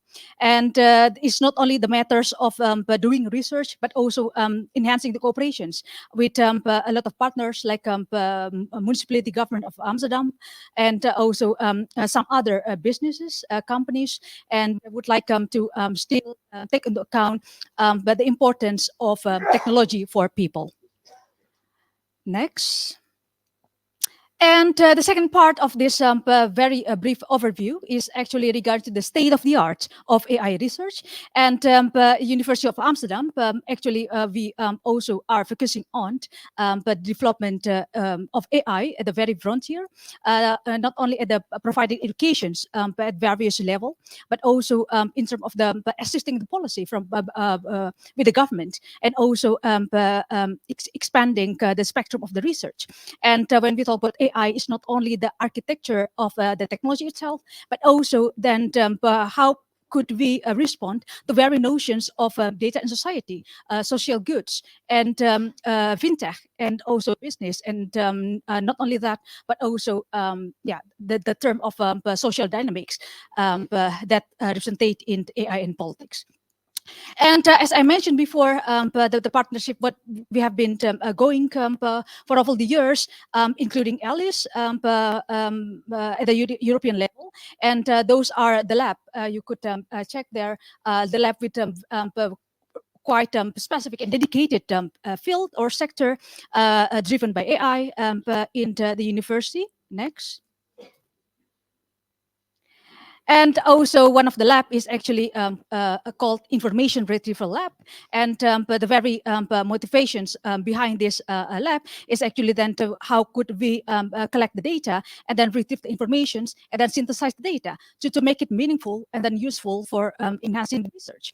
And under this lab, there are a couple of projects, depends on the sector. It could be the e-commerce, could be on science of science. We just look at the trend in the scientific works, and also AI for social goods, and many other still coming. Next. Then we have been going through the infrastructures of AI and the ecosystem in the Netherlands, but also we would like to take a look on what happened in Indonesia. And as we see here that the Indonesian AI development at the current state is quite dynamic, since we already have the similar document what the Dutch also already has before. It's called the Indonesian National Strategy on Artificial Intelligence 2020-2045, with this focus area, namely industrial research and innovations, infrastructure and data, talent development, and also ethic and policy. But not only that, because but there are also priorities of the work dedicated to health service, bureaucratic reform, education and research, food security, and mobility and smart city, which is actually like quite a lot of overlaps and intersections between the project that have been growing and still at the very expansion in the Netherlands. And just recently, for example, in August this year, we have like the fourth Artificial Intelligence Innovation Summit in Jakarta. So we see that there is kind of a growing not only interest, but also the capacity, capability, and also forces behind to unify all the initiative in Indonesia in the case of AI. Next. Then also, when we look at various activities that happening, not only the one that related to the government and else, but also in the industry, like logistic, education, cybersecurity, and recruitment. Next. And also the very basic the endpoint is actually how could we envision a robust AI ecosystem. So this is a very big challenge for everyone. Starting from this critical things. Next. I think I still have like one last slide come after this. Yeah. So but given those preliminary talks and slides, then very important notion that I would like to pitch on today is actually we would like to convey a workshop on the future of AI and society in Indonesia. But we are going to have this workshop in the first quarter of 2025 here in the Netherlands. Mostly in Amsterdam, and also like repeating the notion from Minister Epo Bruins and also Minister Nadiem Makarim during the opening ceremony, that collective actions and also collective intelligence collaborations are actually the pillars for this kind of innovations. And also we do believe that if we kind of thinking, following that kind of a logic, then it is without reservations, but at least on my side, that we'll see not only like the fifth winner, but also the 50 winner in the upcoming years. And in this workshop, I would like to also call for participations from any one of you from Indonesia, the Dutch counterpart, academia, many partners, to hand in hand to get this workshop prepared and then done and conveyed, after all, in the first quarter of 2025. And we would like to envision Indonesia in AI landscape, and by underlining two mainstream spectrum.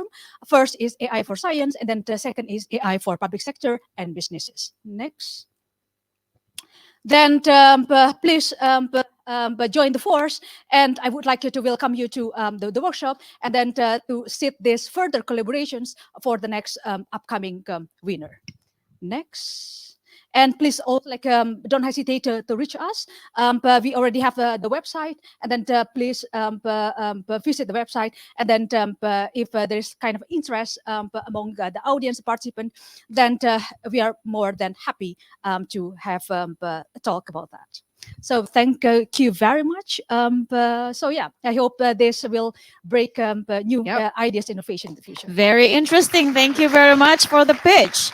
Yeah, I have to apologize. I mentioned wrongly that you're from actually University of Amsterdam. Is there any burning question, Dr. Raffiaska? Maybe you can stay here. We have 3 minutes. Is there any burning question about how this? Oh yeah, Pak Agus, please. Yeah. Yeah. Okay. During Global Research Council meeting, we also discussed about the importance of AI in terms of as the funding agency, using AI in the evaluation of proposal, and also incorporating the AI in terms of the ethics for the researcher using AI. Do you have any comment or experience in terms of using AI for the funding agency? Thank you. Well, thank you. Very really interesting questions in terms of the applications of AI. Though me personally, I never really like to use AI for this kind of purpose. For example, like for screening the funding or similar activities. But I would like to raise the important notions of, for example, like AI should be used with very cautious, and that we should know what we are doing. And then the first is like the importance of AI, because like many modeling, including what's called as a large language model, like everyone knows, I think nowadays about like beauty, and but also like in what's behind the black box of AI. Then the transparency in AI, also the transferability of AI model that should be also taken into account, and also it should be convince ourselves that we are doing the good practice of working with AI and making it into configurations. Then otherwise it's also quite interesting applications to use AI for that particular purpose, and aspect that we need to underline is on the first after all, on the transparency of AI. Yeah. Thank you very much. Let's continue the discussion later. Thank you. Let's join me in thanking Raffiaska for the pitch. Super interesting indeed. The possibilities are limitless, and let's continue to advance science and knowledge together. Hopefully, we can hear more about Raffiaska's research and its multiplying effects in the near future. Ladies and gentlemen, as we approach the final moments of today's ceremony, we would like to take a moment to reflect on an incredible journey. Our committee members will present a video, and in this special video, we will take a look back at milestones that we have shaped Winner, the vision that led to its founding, the transformative impact it has had to both Indonesia and also the Netherlands, and it is a tribute to what we have achieved together and a glimpse into the future that we continue to build. Without further ado, let's watch the 5 years of Winner. Wayan comes from the word bayang, which means shadow or reflection. Wayang is not just a cultural performance. Wayang teaches us various values. One of the important values we learn from Wayang is about collaboration and joint forces.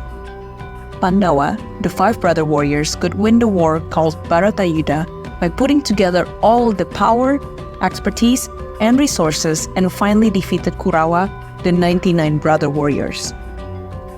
Pandawa managed to optimize their limited resources combined with good strategy, while Kurawa mostly depended on quantity of their power. Each Pandawa warrior has his own weapon, each with different characteristics. It is the difference that makes their power. We're also the warriors in the field of knowledge and education. We have our own strength, expertise, and resources. We all know that the impact of our work depends on our ability to put our work together and optimize our resources. Collaborate to foster more collaboration. We need a bridge between Indonesia and the Netherlands. It's been a 5-year journey of nurturing, connecting, engaging, enhancing, innovating on collaboration and partnership. Winning is about the power of joint forces and collaboration. To win, we need winner.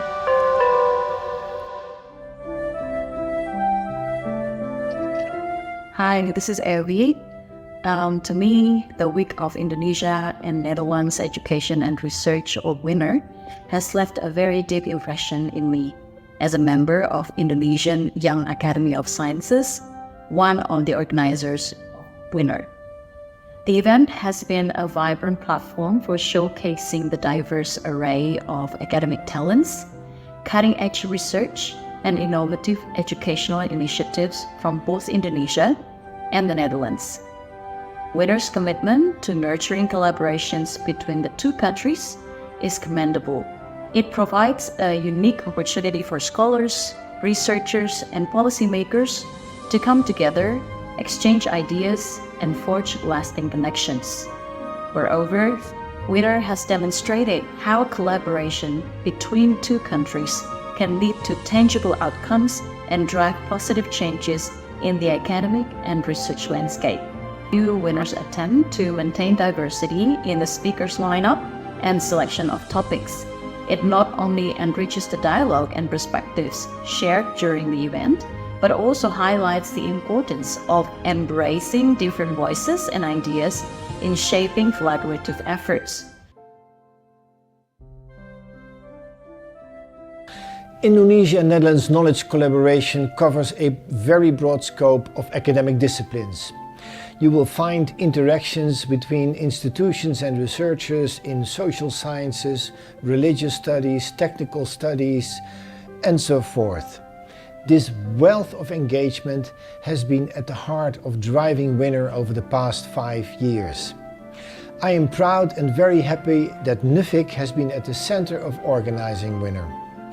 The function of Winner is to present what we have, to celebrate success, and to explore new avenues for our collaboration and innovation.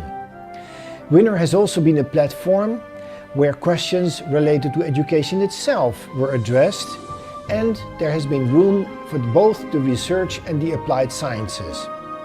My hope for the future of Winner is that we will make even bigger and greater connections to address key challenges for both our countries, such as climate change, cybersecurity, or social inclusion.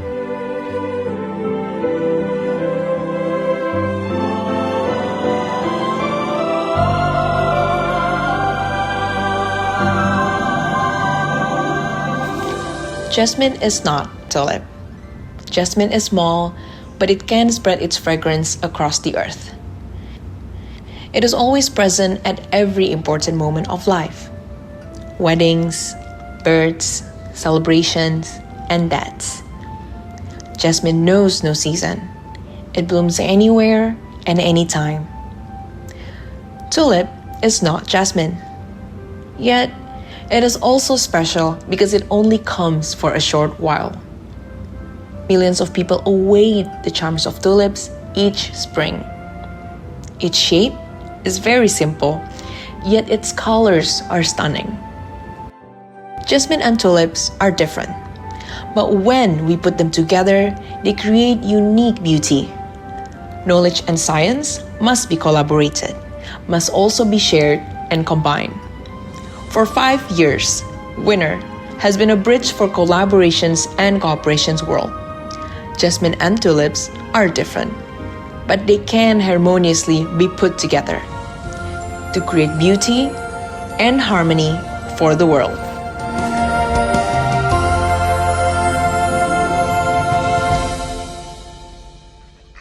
What a beautiful video. Thank you. We have to appreciate the team that has already prepared this beautiful video. A warm applause for them, please.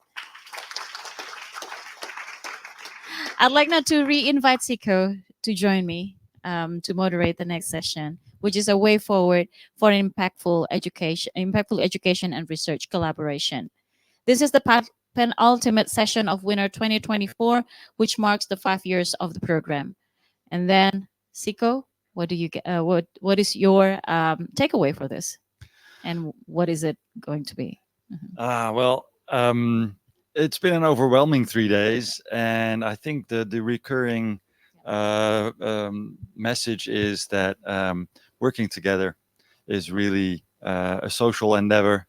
It is a people-to-people activity in which, of course, institutions and governments play their part to provide context, but it comes down to you and me and him and her and everybody getting together, putting their minds together to realize ideas. True. Yep.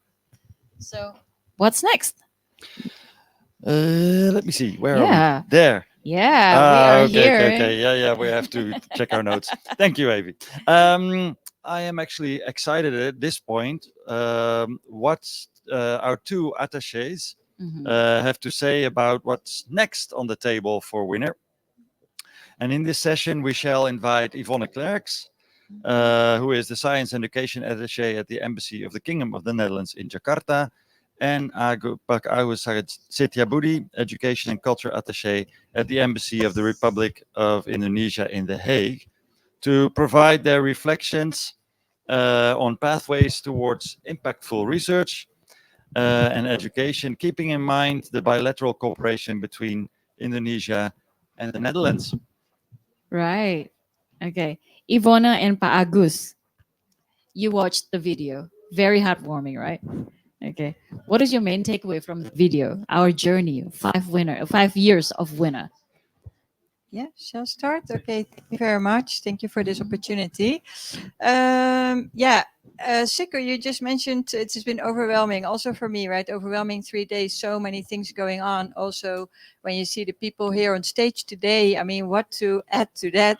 But what we've seen in the video, I think in general, it's fantastic that we are here for the 5th Winner Week, and also that we are here for the first time in the Netherlands this year. It started as a very small online initiative, and now we are here as a fully hybrid event, like a signature event for the collaboration in education and research between Indonesia and the Netherlands. And I think that's a true achievement. Also, this year, it was the first time that we had some offline streams in the second day in the different universities, the University of Applied Science in the Netherlands. And I think that was also really, so you see also Winner moving forward, giving also the researchers the opportunity to really meet offline and online, whatever suited them best. So I think that's my main takeaway for the video. Yes. Well, I think we have witnessed together the 5 years journey of winners. So today, even a little bit different. We do it here in the Netherlands. So this is the first time. This is a good time. But what I can see from the 5 years journey is that winner could minimize or could reduce some gaps. The first one is maybe the communication gaps. When we meet, when we talk during the winners, the gap is not there anymore. Gap in knowledge could also be reduced during the winners, and of course gap of distance. When we do it like today, we can do it in the same place. So some gap are reduced, and then the collaborations will be much more easier by involving us in the winner. That's my takeaway from the 5 years winner. Yeah, Go. wonderful. And if you look back at this Winter Week and the things that you've witnessed yourself, and from your lofty position at our embassies, what do you take away from this week? Well, one of the takeaways is that after 5 years of winter, there's so much positive energy going on between our countries. It's really incredible, and on various levels, right? Between the universities, I think we have seen some great examples here today, but also the past day between the funding agencies, but also between our governments. Yesterday, we had a very fruitful joint committee meeting between our governments on the collaboration in education and science. So the positive energy is definitely one of the takeaways. My other takeaway is that and I think that was also already mentioned here today, we really have to nurture the collaborations and the people-to-people connection between Indonesia and the Netherlands. I think everywhere you come in the Netherlands, you will meet people that have connection with Indonesia, and everywhere in Indonesia, you will find people that have connection with the Netherlands. And there's so much going on between our countries and between the people to people. I think it's important to cherish that and to nurture that. Yeah, for myself, I take a lesson learned from a question given by my predecessor, Pak Din, that he asked to our official from the Kemendikbud.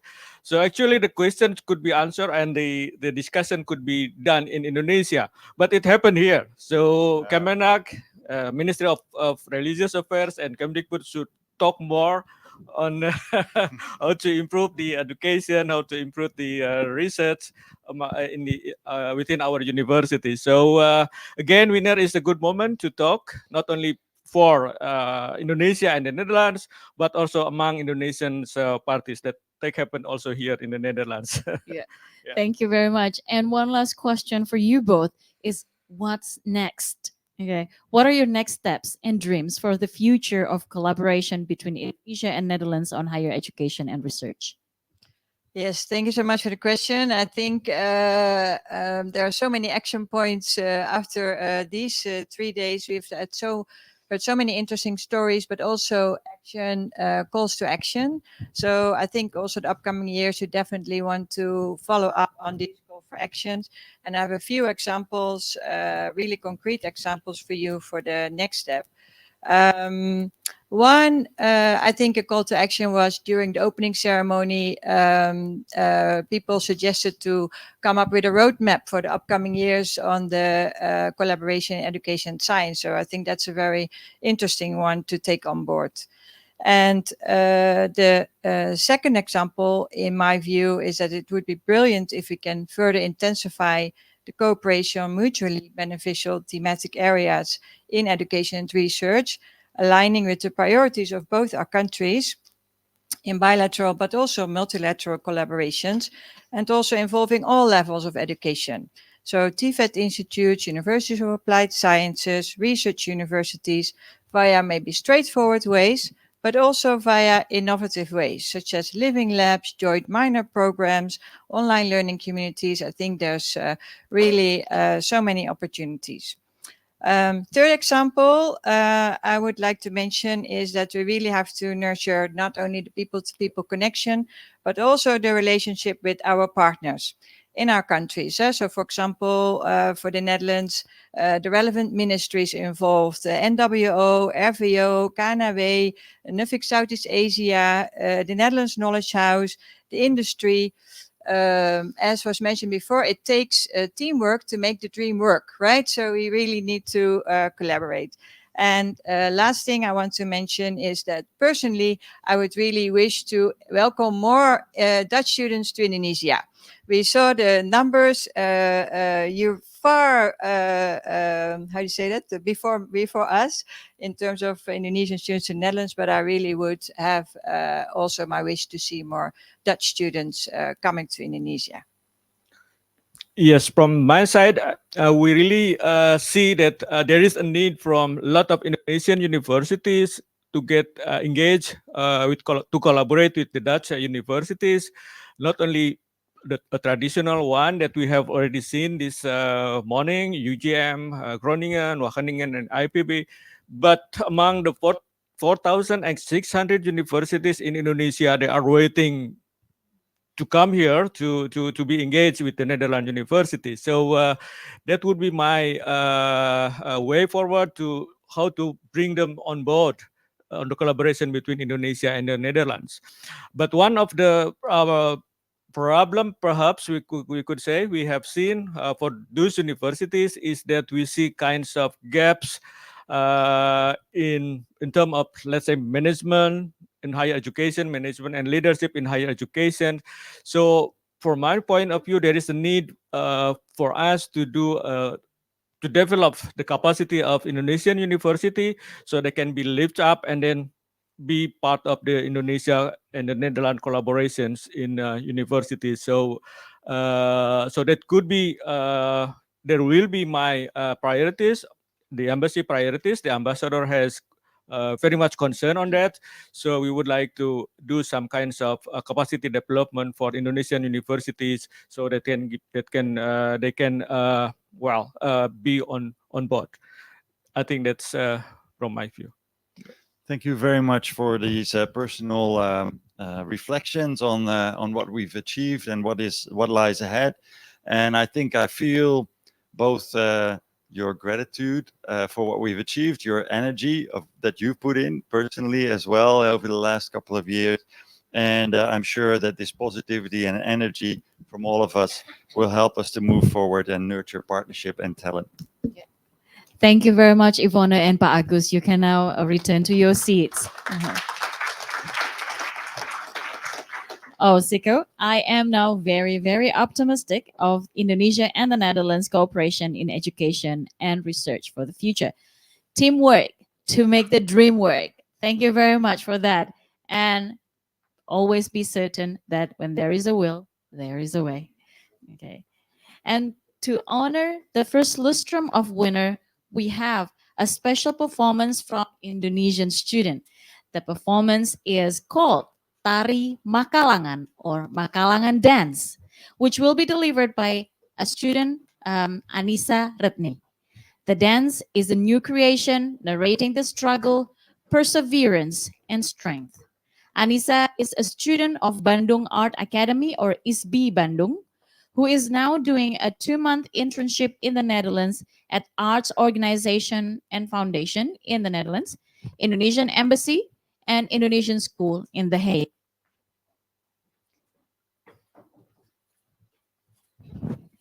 Just a few logistical preparations. I think the spirit that is going to be delivered through the dance is exactly the spirit that we are trying to instill through Winner Siko. So, Anissa Retni.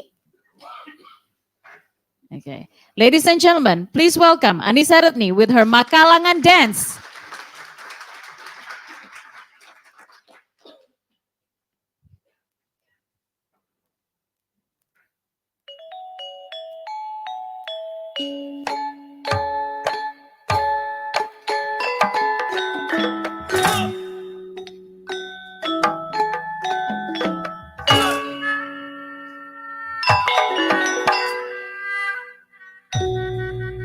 Ki sundarek makalangan gilik singkil pate kadan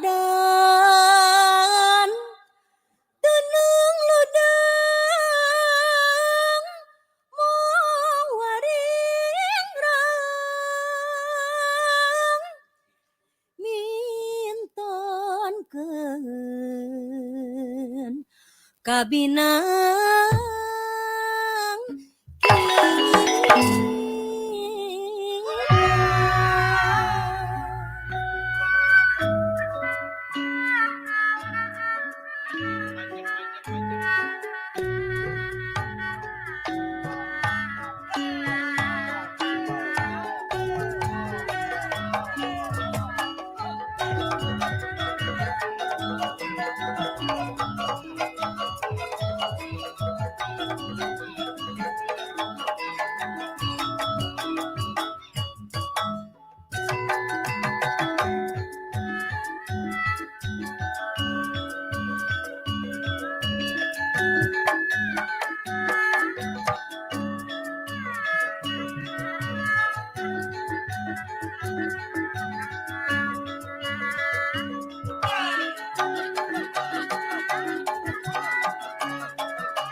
tapi kudu dirasa diriksa selawasna Sunda tandang makalangan rengkuh dukung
Thank you so much, Mr.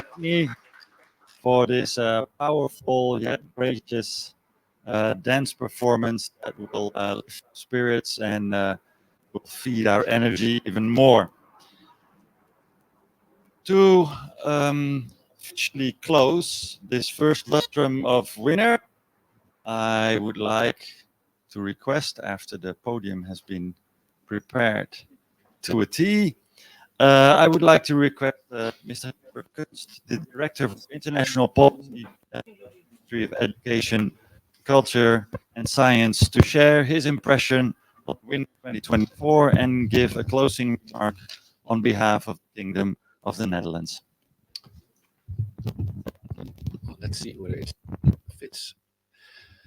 Selamat siang. Good afternoon, distinguished guests, dear friends. Well, you know, it's above all quite an honor to be here today in the Indonesia House in Amsterdam. It's beautifully renovated, and I'm very grateful for the Ambassador Pak Agus and well, the Indonesian Embassy to offer us this opportunity to discuss here the Winter Week. And I think it's also an honor for me to represent here the ministry, actually the minister, because he was present at the opening ceremony like your minister, Makarim. I think it shows, it underlines the importance the ministers attached to this Winter Week, already for the 5th time. So quite an achievement, I would say. And then I think you can always ask yourself, how much can happen in 3 days? Well, we know quite a lot, actually.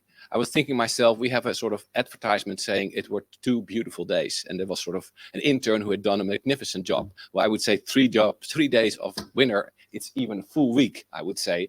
And I think you all can be really proud of what has been done and organized behind the scenes and on stage. I think 3 days, and 3 days were full of personal actions. We learned from the reflections of the 2 educators. Is so important. Just meet in person. And we all know, because COVID is not so far away, so important to meet in person. It will keep the spirit alive, but also to build new partnerships, to expand. Basically, this was the session of you, Siko, and your colleague, to say that we need also to continue and to expand our partnerships. It's nice to have partnerships. It's even better to build new dreams, to realize that. And it was showed we also have new themes that are so important, like AI, for example, and to find of continuing the dialogue between the Netherlands and Indonesia on this very important topic. And actually, we worked behind the scenes also to present something during the Summit of the Future. Some of you might know that. And I think this work will still be continued to maybe find a new opportunity next year. We discussed that with the Director General to see how we can showcase also the world that we are really, the Netherlands and Indonesia, there to make innovative partnerships for achieving the sustainable goals. And I think in a way we also are open for us to join us. And even I found out today we are looking for unusual partners. So I'm just pretty curious what kind of unusual partners we can find. But I think we're open to be really innovative here. And that's the spirit of Winner, to be innovative. And I think therefore the underlying idea, nurturing mutual beneficial cooperation, is I think exactly right. So we, from the government perspective, did also a bit our work. Of course, you might not see us everywhere all the time, but we had the joint committee yesterday, and I can say that we had a very fruitful joint committee, actually. We discussed education in the broad sense, like both vocational educational training, I think a very important part of our collaboration, at least in the near future, because to be honest, nowadays in our memorandum of understanding, this is not really already there. But we can, of course, in the course of our renewal of the MOU, work on giving that the right place, because it's so important for the future and to have the future jobs. But as well, of course, higher education in the broad sense and science. So I think we had a very fruitful discussion, and I think we will live up to our arrangements and our action points, actually, because that's very important. It's very nice to have now a week. We might even go all our own ways. I think the work needs to be continued, and we have only 2 persons, 2 attachés, and that's a bit, well, we need more power, I think, in the room. And I think with the help of all of you, we can really make that happen. So I think to conclude, this joint committee was only a start. The roadmap is only a start. It's the people, and then we can all be a winner. I always like that feel that you can be a winner and you can join the Winner Week. What is better than that, of course? So I think, again, just want to underline that it is an important platform. Let's not forget it's only 5 years old. And I think we have some people here that were there from the first days. And I think it only shows today how important it is to create such a platform between countries to, I think, important also on a global scale, innovative partners. So let's continue to work on that. And like I said during the opening ceremony, I asked not per se to close your eyes, but to imagine the future, to think maybe about a decade in the future. And I think today and the last days we've worked to make to find a few kind of opportunities to really harvest maybe in the next decades all what we are up to. With that, I'd like especially to thank all the people that made the Winner Week possible. I think it's not here my place to mention all the names, but you know them by heart. You've seen them around. You've seen some on stage, but there are many in the background. And I just want to on both sides, both the Indonesian and the persons who made it all happen. So maybe a round of applause again for all those people.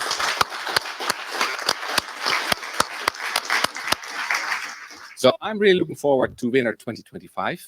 It's hopefully just in the year, but I think until then and in the meantime, let's stay in touch. And thank you so much. Thank you very much, Herbert.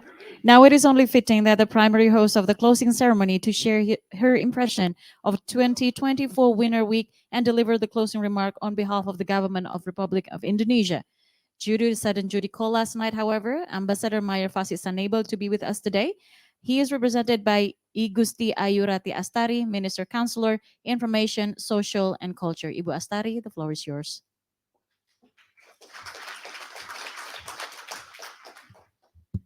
Yeah, it's quite a long name because I'm from Balinese, so it's. But actually, you miss one word. This is I Gusti Agung Ayu Rati Astari. But anyway, good day, distinguished guests, ladies and gentlemen. As mentioned before, the ambassador could not be here with us today because of the unavoided agenda already assigned to him by the minister. So it is an honor for me with you all at the Winner 2024, an event of great significance for the Embassy of the Republic of Indonesia in The Hague.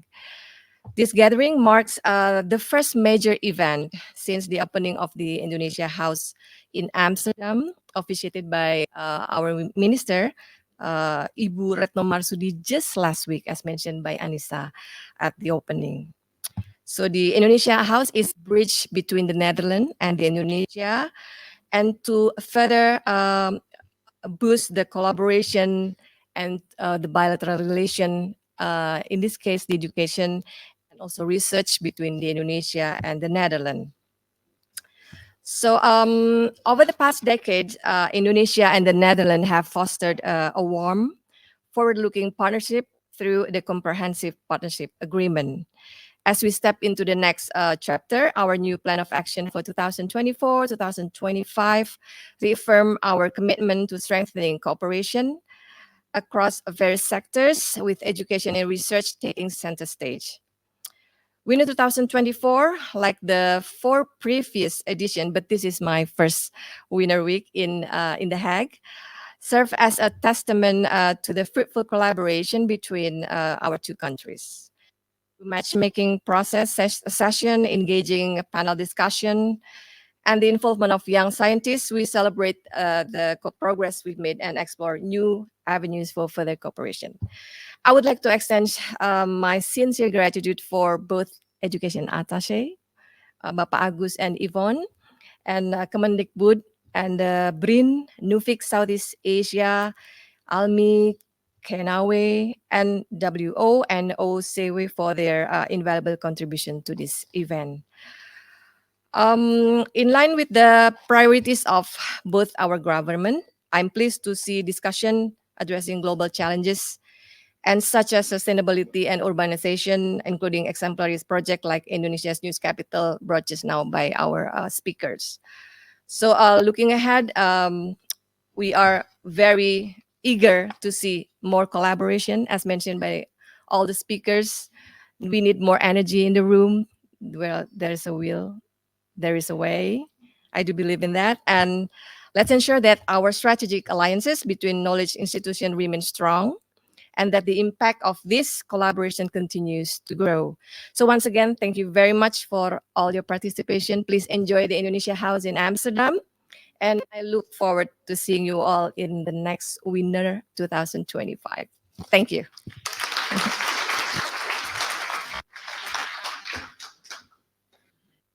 Thank you so much for those words. There's never a closing ceremony without small tokens of appreciation, and I've been informed that Professor Takin will send a token of appreciation on behalf of the government of Indonesia to the Dutch government. I would like to invite Herbert Koens to receive the token of friendship from Indonesian government.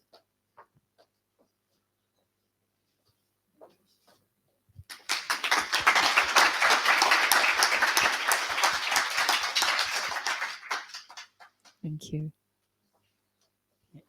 Ladies and gentlemen, after all the 3 days of inspiring sessions, we would like to thank all organizations collaborating to make Winner possible. From the Netherlands side, Ministry of Education, Culture and Science, Embassy of Netherlands in Jakarta, Nuffic Southeast Asia, KNAW, and NWO. From the Indonesian side, Kementerian Pendidikan, Kebudayaan, Riset dan Teknologi, Badan Riset dan Inovasi Nasional, Akademi Ilmuwan Muda Indonesia, Embassy of the Republic of Indonesia in The Hague, as well as each and everyone who has been valuable for the organization of Winner 2024. But today, there is one person that we would like to specifically thank for the valuable contribution in these 5 years of Winner. You may be asking who this person is. Keep being curious and let's watch the video. I think that word would be energetic. Zaro. Dedicated. Persistent. Smart and Indonesianis. Winner. So can you guess?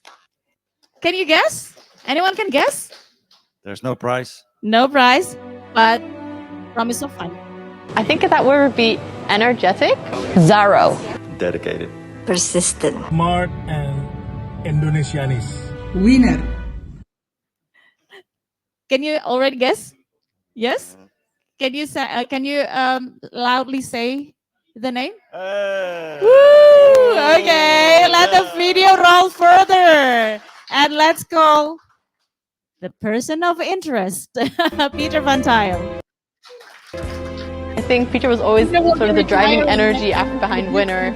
Always with new ideas on the go. No idea was too crazy. So I think energy sort of is what I will remember from Peter's time with Winner. Peter, thank you for everything that you've done for Winner. I think you've really been a driving force to make these 5 years a success.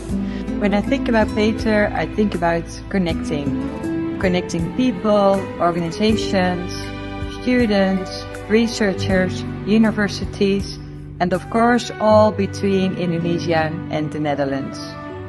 Peter, it has been such a pleasure working together with you on this edition of the Winner Week. Connecting the dots, you are always connecting the dots. Thanks for all the years of constructive and enjoyable cooperation. We had fun, we were serious when needed. You always took the initiative, but led by example and not by forcing. You had a keen eye for the balance in the bilateral relationship, and if things got sticky and sensitive, you always had a few well-placed phone calls. Well, to me, Pak Peter is someone who has his own concept of happiness, which is connecting Indonesia with the Netherlands. With your retirements, I hope you will find another concept of happiness, which is free from duties. The winner. Yes. Pak Peter is a true champion. He captured the heart of countless Indonesians. And when he got a heart attack in Thailand last year, he showed his incredible courage and resilience against all odds. He recovered and returned to Indonesia to lead Nuffic NASO through a challenging transition period. And under his guidance, the office has grown significantly and now become the General Office Nuffic Southeast Asia. So for me, it is an honor working with the winner. It's been a great 3 years working with you for Winner. It's been great and very thorough, very meticulous. That's what I like from you. and I wish you great retirement. I hope you enjoy being retired. Pak Peter, your guidance, wisdom, and unwavering support has been invaluable assets to our team. Thank you for inspiring us to reach new heights and for always believing in our potential. And wishing you all the best for your new adventures. It was my pleasure to work with you. All the best. All the best with your book writing plans. We wish you excellent health, happiness, and all the best for your retirement.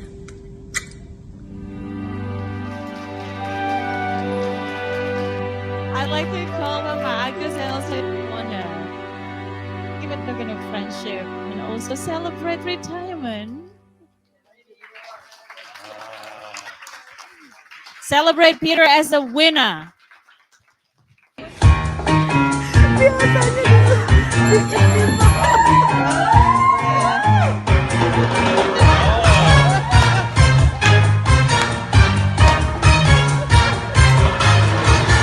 can dance, every dance with the crowd.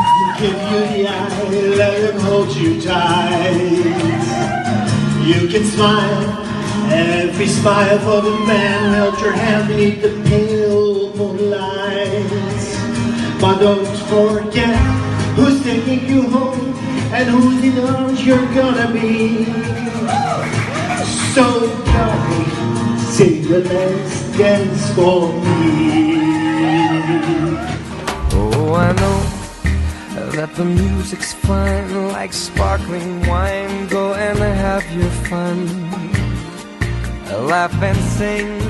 But while we're apart, don't give your heart to anyone. And don't forget who's taking you home and in whose arms you're gonna be. So darling, save the last dance for me. Baby, don't you know I love you so? Can't you feel it when we touch? I will never, never let you go. I love you oh so much. You can dance, go and carry on till the night is gone and it's time to go. If he asks if you're all alone, can he walk you home? You must tell him no. 'Cause don't forget who's taking you home and in whose arms you're gonna be. Save the last dance for me.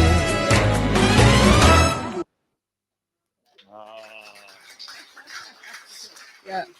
One second. Fortunately, we don't say goodbye yet to Peter, right? You will be with us for still quite a long time, but this is the last winner week. So we really wanted to acknowledge all your efforts from the first moment. So thank you so much, and floor is yours. This is a surprise, a real surprise. I didn't know that this would turn into my winner farewell party. On the video you just saw why I have an incredible job. I'm not going to give a long speech because everything has been said already about winner and why it is so exciting and interesting and relevant and important. I want to make a big compliment to all of you. Why? Because, dear friends, realize that there is no formal structure underlying winner. There is no winner foundation. There is no memorandum of understanding. It is all of us just doing it. Yeah. And that, I think, is one of the things that makes it really exciting. I will be in function up to June next year, so not yet gone. Don't worry, I will be gone by the next winter. Yes. Thank you very much to everyone. Thank you to my team. Thank you for preparing this fantastic surprise. I have some flowers to take home to Jakarta. And I'll be happy to be your Dutch dalang in the foreseeable future. Thank you very much.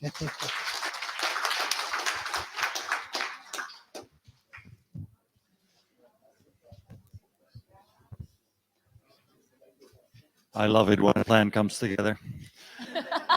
We almost watched it. Yeah, as we come to the real close, let's continue to collaborate to advance education, science, and humanity. And those of you here at the Indonesia House Amsterdam, please do not skip the third floor on your way to lunch. It's a buffet lunch, so it will be there. Because on the third floor, there is a wonderful art exhibition. And the origin for this exhibition lies at the ESBI Bandung, where the Dutch Art in Motion Foundation held a workshop in February this year. And Art Academy students from all over Indonesia were inspired during a workshop by the relationship between Indonesia and the Netherlands, especially by what it could and should look like. So painters, sculptors, performance artists, poets, fashion designers, they all made that desired future visible. And amazing work was done according to the AIM organizers. And I also want to draw your attention to the very back of the room, where you will find a number of the poster presentations that were available online yesterday.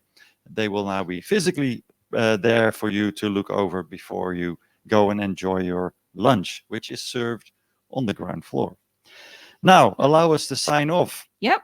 From Amsterdam. From Amsterdam. Have a great day and see you in Winter 2025.